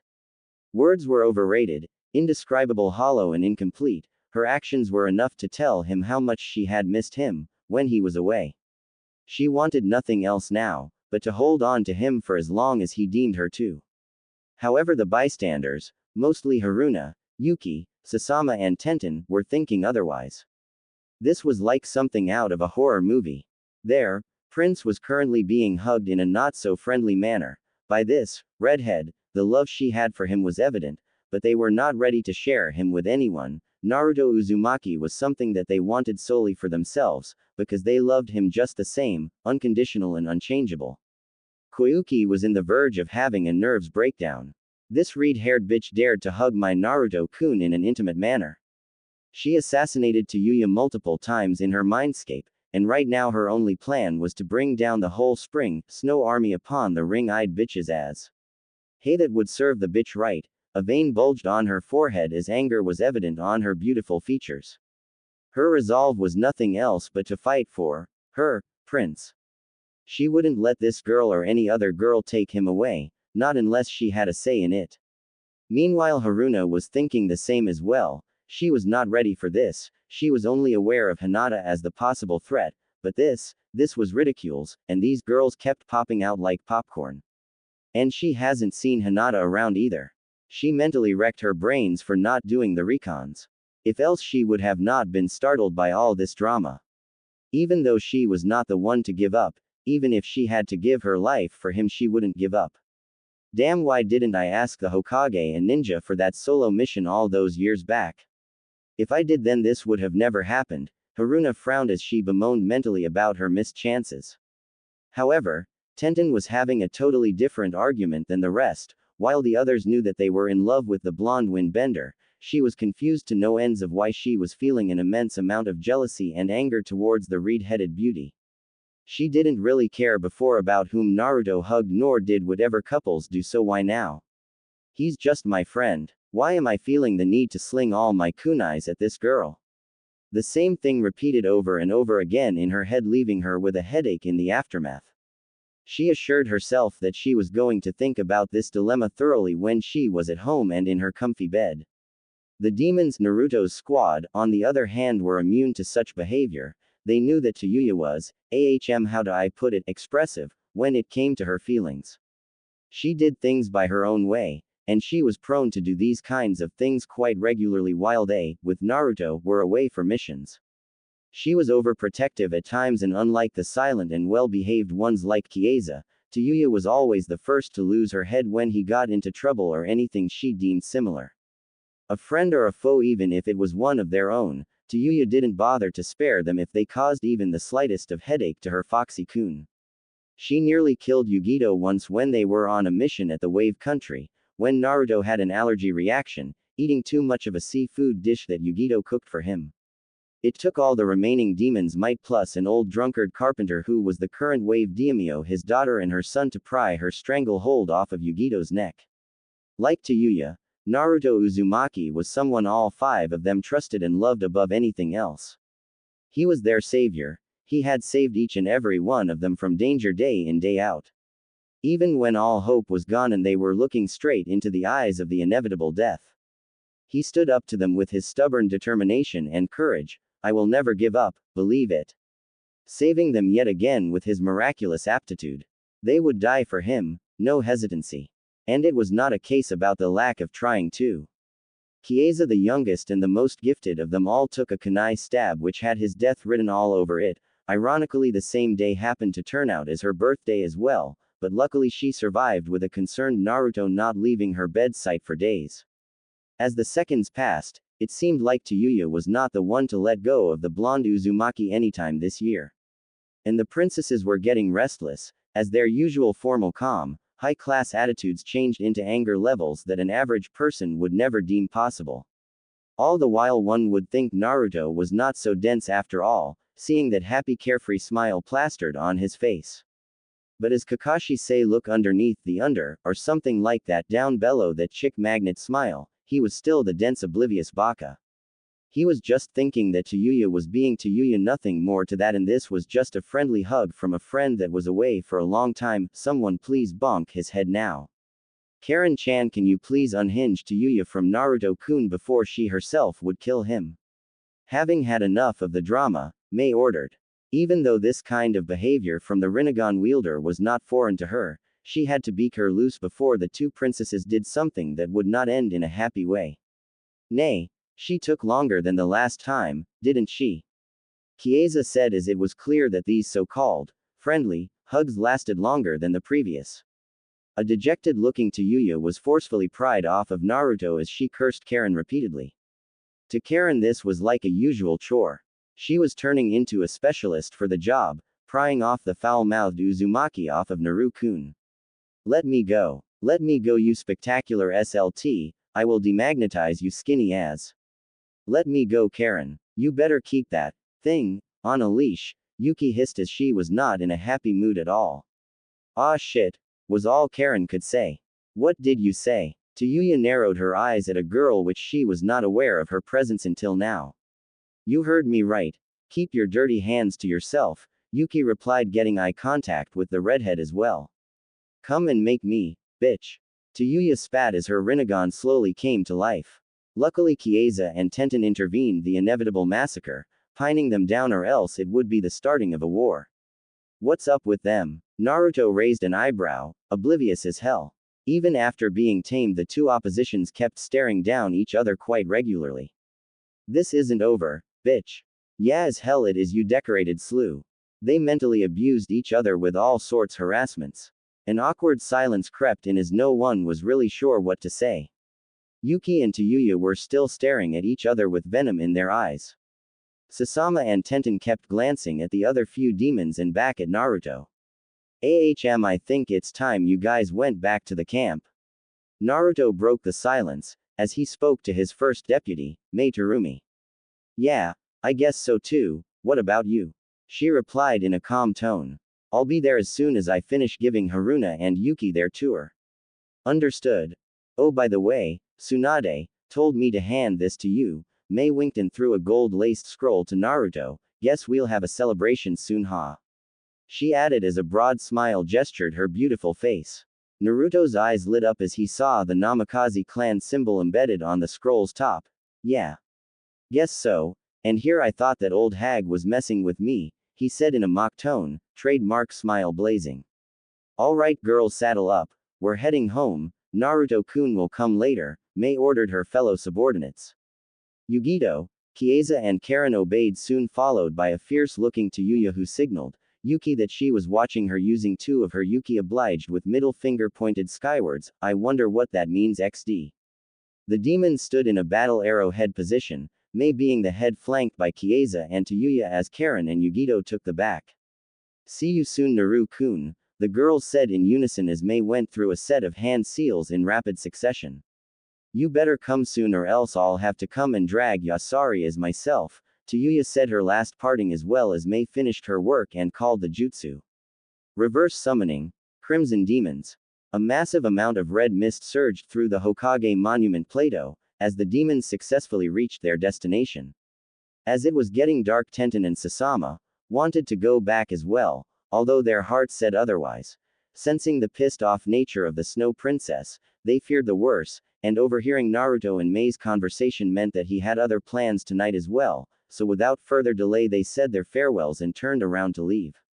But soon stopped on their tracks by an invisible force lifting them up from the ground and literally flying out of the vicinity. Hold on tight and try not. He didn't get to finish his sentence as the two beauties screamed as loud as they could, similarly to his last cargo and the one before, and the first one as well. Naruto returned a while later and dispelled his clone and took his favorite seat, which his clone was already occupied.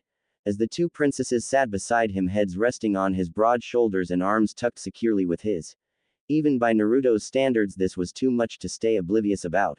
And his crimson-red face certified it as well, earning him yet another shocker of his lifetime as both goddesses kissed him on the cheek and smiled that made his heart pound madly in his chest. The darkness was slowly engulfing the area and there was no sign of the perverted Sannin anywhere. Naruto figured that it was time for him to take the princesses to their hotel. The princesses obliged, discordantly pouting cutely as well, but after they made him promise to walk with them all the way back to their hotel rooms, they cheered up, yet again startling him with two butterfly kisses on his cheeks. Gosh, these two are acting weird today. Oh. Baka. Ha, did you say something, Fox? Naruto asked mentally. No, carry on, Kyuubi replied as she was rolling down laughing her as out in his mindscape. Quote. XXXXXXXXXXXXXXXXX. Near the Yamanaka flower shop. See you later, Ino Pig. Sakura exited the Yamanaka flower shop into the crowded afternoon streets of Konoha, as she redirected her path towards the hospital for her final shift for the day. Since it was a work day, she wore her white flak jacket over her usual ninja attire. She held her short pink locks in a mid-ponytail. Although she wasn't really into wearing her hair like that, she found it really hard not to do so because of a compliment from a certain someone. Speaking of which, she currently was lost in thoughts about that seemed to happen a lot these days. Ever since he became so popular and stuff, troubles started brewing. Everything felt out of place to her, like they were falling apart when they really wasn't even together in the first place. Like a couple, that is. Every time she saw a fangirl, who is she kidding, fan girls, trying to flirt with him or just trying to act too friendly for her liking, an uncontrollable anger erupted in her core. She felt a vein bulge in her forehead. Her blood curdled and sent tremors down her spine. She kept cursing her obliviousness. Every incident regarding his growing reputation and all the rumors about different girls chasing after him had surely triggered a response that had been beyond imagination for her, and the small, invisible line that kept her feelings contained all these years had snapped now. Everything came flooding out like an explosive tidal wave, blinding and enveloping her mind in a rage which is rapidly turning into a barely controllable level. As a little girl, Sakura had admired the fastest, the most skilled, the best-looking boy there had been at that time.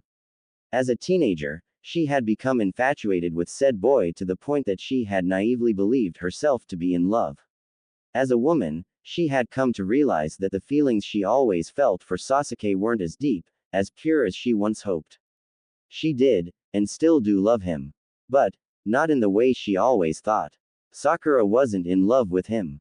No, somehow she has fallen straight, head first into love with the blonde squirt that had always seemed so annoying and childish.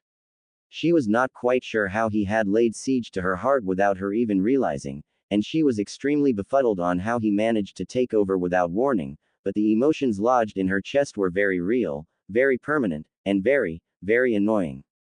She felt the need to smash her fist into the ground with all my might, and create a crevice the size of the village. The intensity of annoyance was too much for her taste. Sakura kept weaving through pedestrians, but her mind still raced to the recent conversation with Ino. Naruto-kun, please, just one chance, I'll make it up to you, I promise, Sakura chanted in her head as she kept hurrying across the street. Her only hope was that she wasn't too late. Her heart was already stolen by the blonde wind god. He had done that many years ago, but she wasn't been able to realize it. Now she wanted no one else but him, to spend the rest of her life with. She would fight for him now. She wasn't going to lose him for sure. XXXXXXXXXXXXX. At Hokage's office, Tsunade Senju, the Godaime Hokage of Konoha, was currently having a rest after finishing sorting out the monster load of paperwork. She was still unsure how she managed such a feat in the first place. If she was not so pissed right now, she could have reported it to the record holders. That feat must definitely be a record if else close. She sipped another glass full of sake as she rested her legs on top of her desk. She had to be careful though, that old pervert Jiraiya could be lurking anywhere these days. Sighing a heavy breath, Tsunade reached down to her sake bottle, lifting it up to her eye line. It's just you and me, my baby. Yes, I missed you too, she cooed it as if it was a real baby. Her ingenious plan to send Shizune on that D-ranker hit the jackpot. Otherwise she wouldn't get this quality time with her beloved's sake, that witch of an assistant would throw it away in the first sight. Tsunade reflected on the incidents of the past couple of weeks. Since the whole tournament thing started, her life turned miserable. She still bemoaned of how easy the old geezer persuaded her with his so-called ingenious idea. Well, to be honest, she never thought Naruto would attract this much competitors. Yes, she knew about the local and some of the foreign girls' attitude towards the demon carrier, but even though this was literally insane, the amounts of replies were staggering.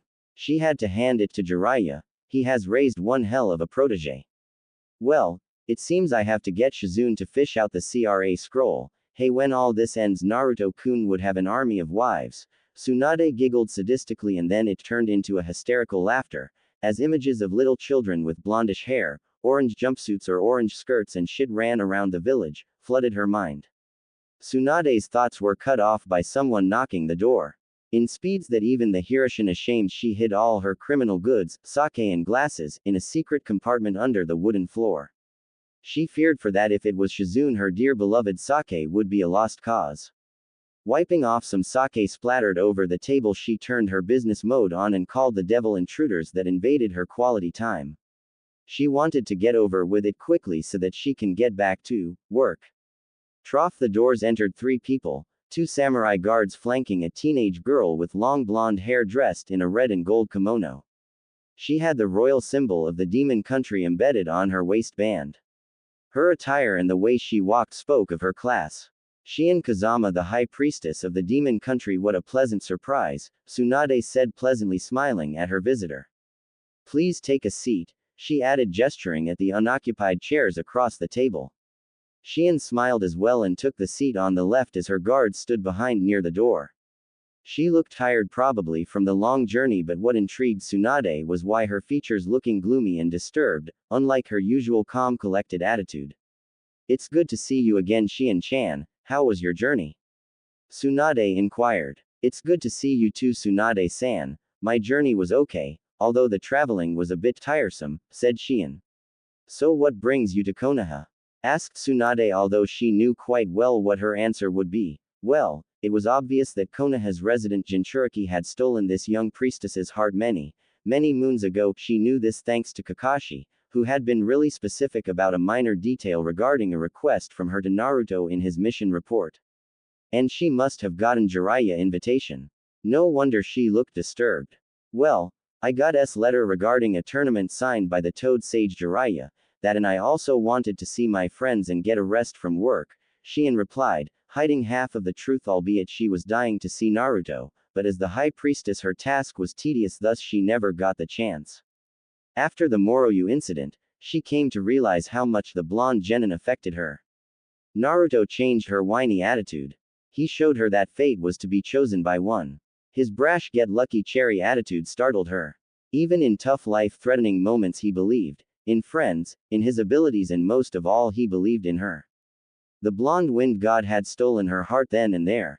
he made her feel special, and she found a person that cared about her. Shion loved Naruto Uzumaki, truly, madly, deeply. She was ready to give her life for him then, she would give her life for him now, no questions asked. She still remembered how dense he was when she asked him to be hers. She loved it, she loved to tease him, his innocence, his bubbly attitude, his piercing eyes, for her he was everything and much, much more.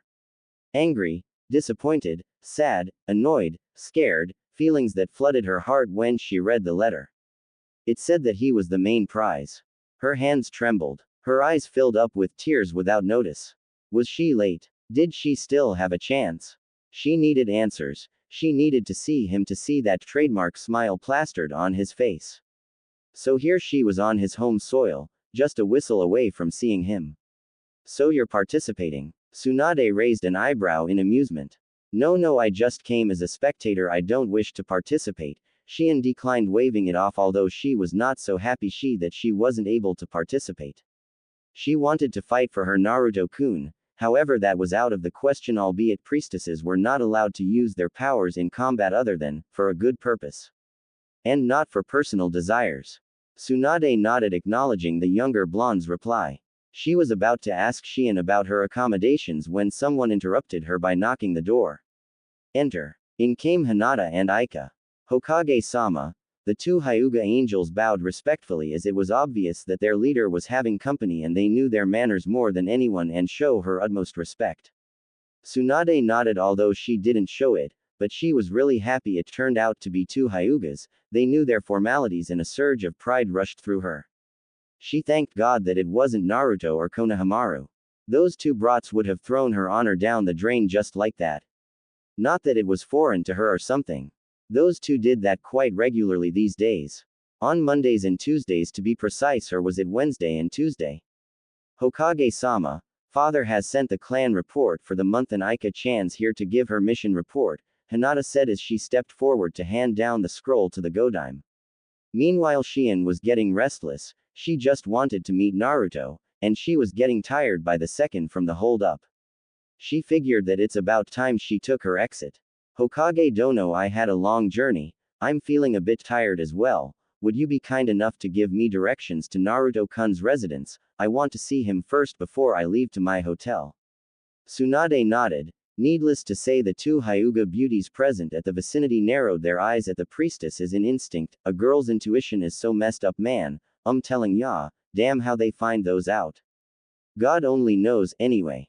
Tsunade wasn't far behind sadistically with Anko when it came to Naruto's suitors.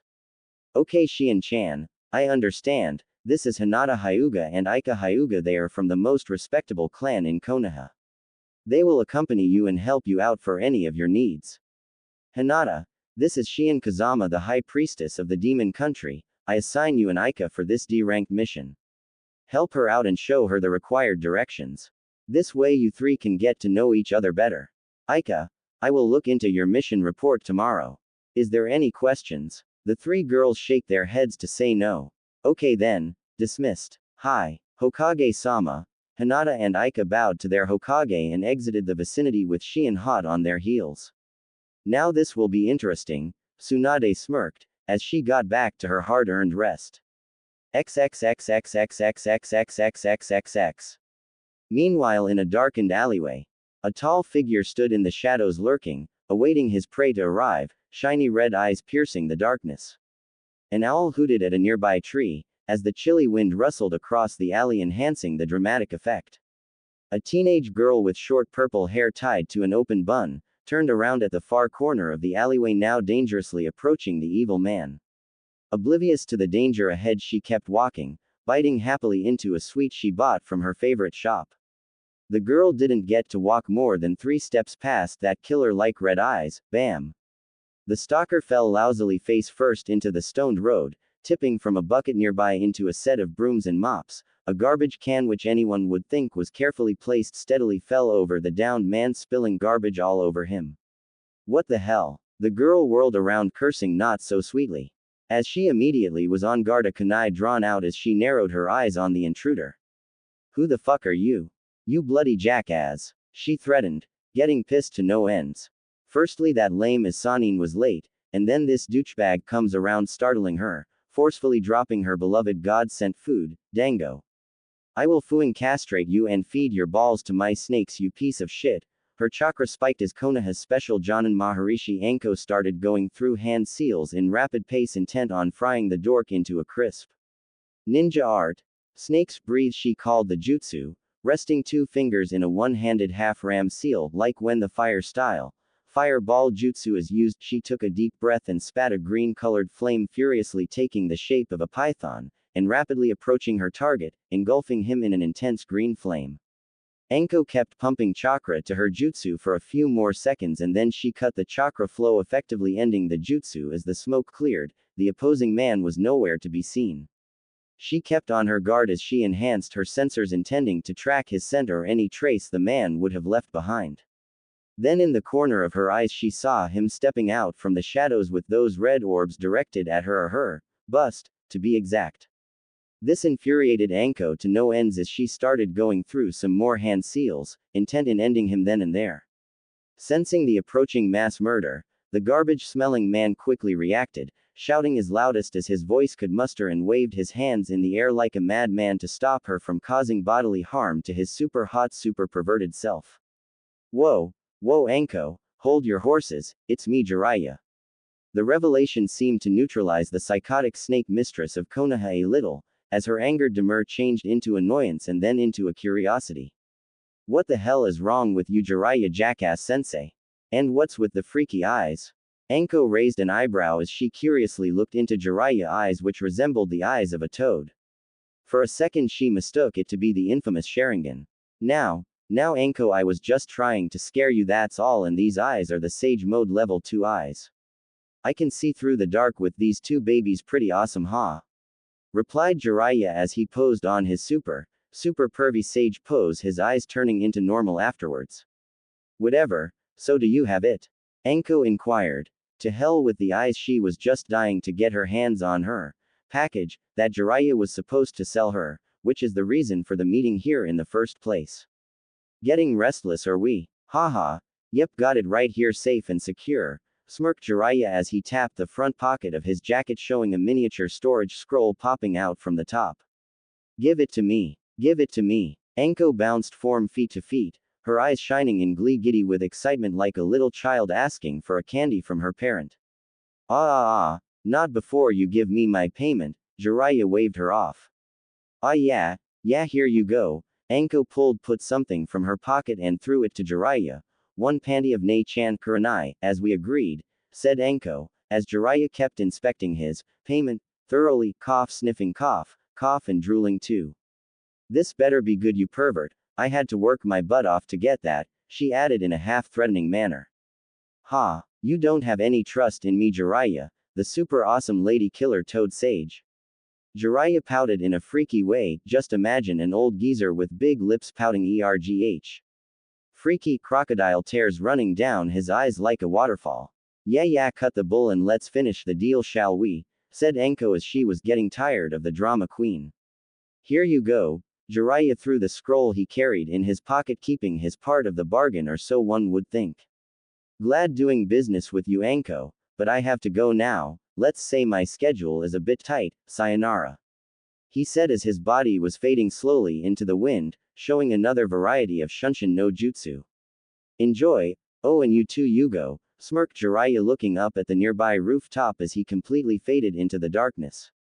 Told ya he would sense you just like that, said Anko sarcastically as Azuki Yugo, caption of the Hokage's Royal Anbu Guard, descended from the rooftop. She occupied the whole scene as her hiding spot.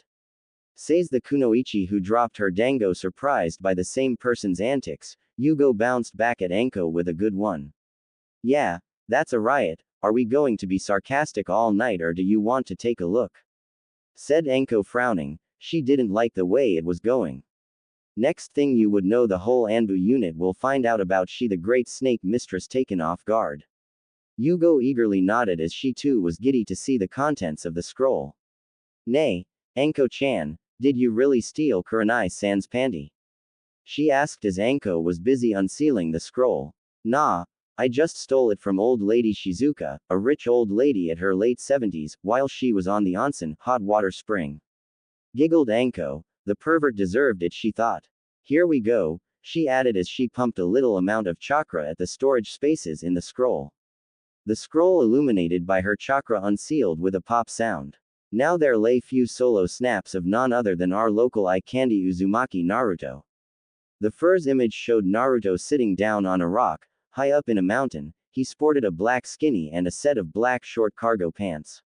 The image was taken professionally as the soft afternoon sunlight complemented the image really well. The most noticeable thing was the musical instrument he held in his hands, which the girls had never seen before, a guitar, but they assumed it was a musical instrument because the image was taken when he was playing it and they assumed that he was good at it because he had his eyes closed. The second image was taken in the wave country. Naruto was bending and ruffling a little blue-haired girl's hair as few of her friends surrounded the scene.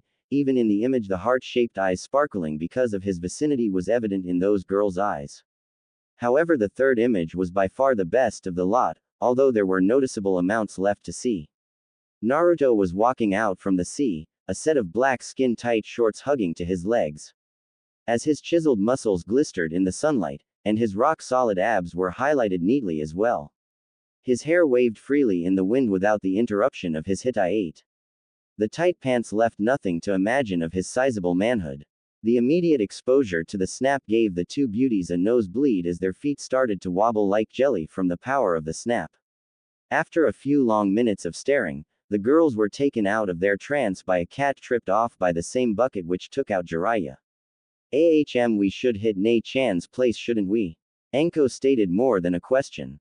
She was still out of words as she was feeling a bit wet as well down below, as her cheek blushed in a crimson color.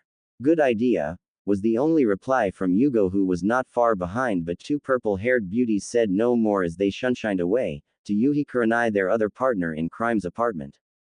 XXXXXXXXXXXXXX. Author's note. Done. Phew. That was tight. Well, things are getting messy, hehe. Alright, if you have any questions, rocks, cupcakes to throw at me, go on, hit that review button. I appreciate it if you can. I will upload a character biography starting with the next chapter explaining about my OCs and few other elements including the actual tournament rules and shit. All said and done, stay tuned.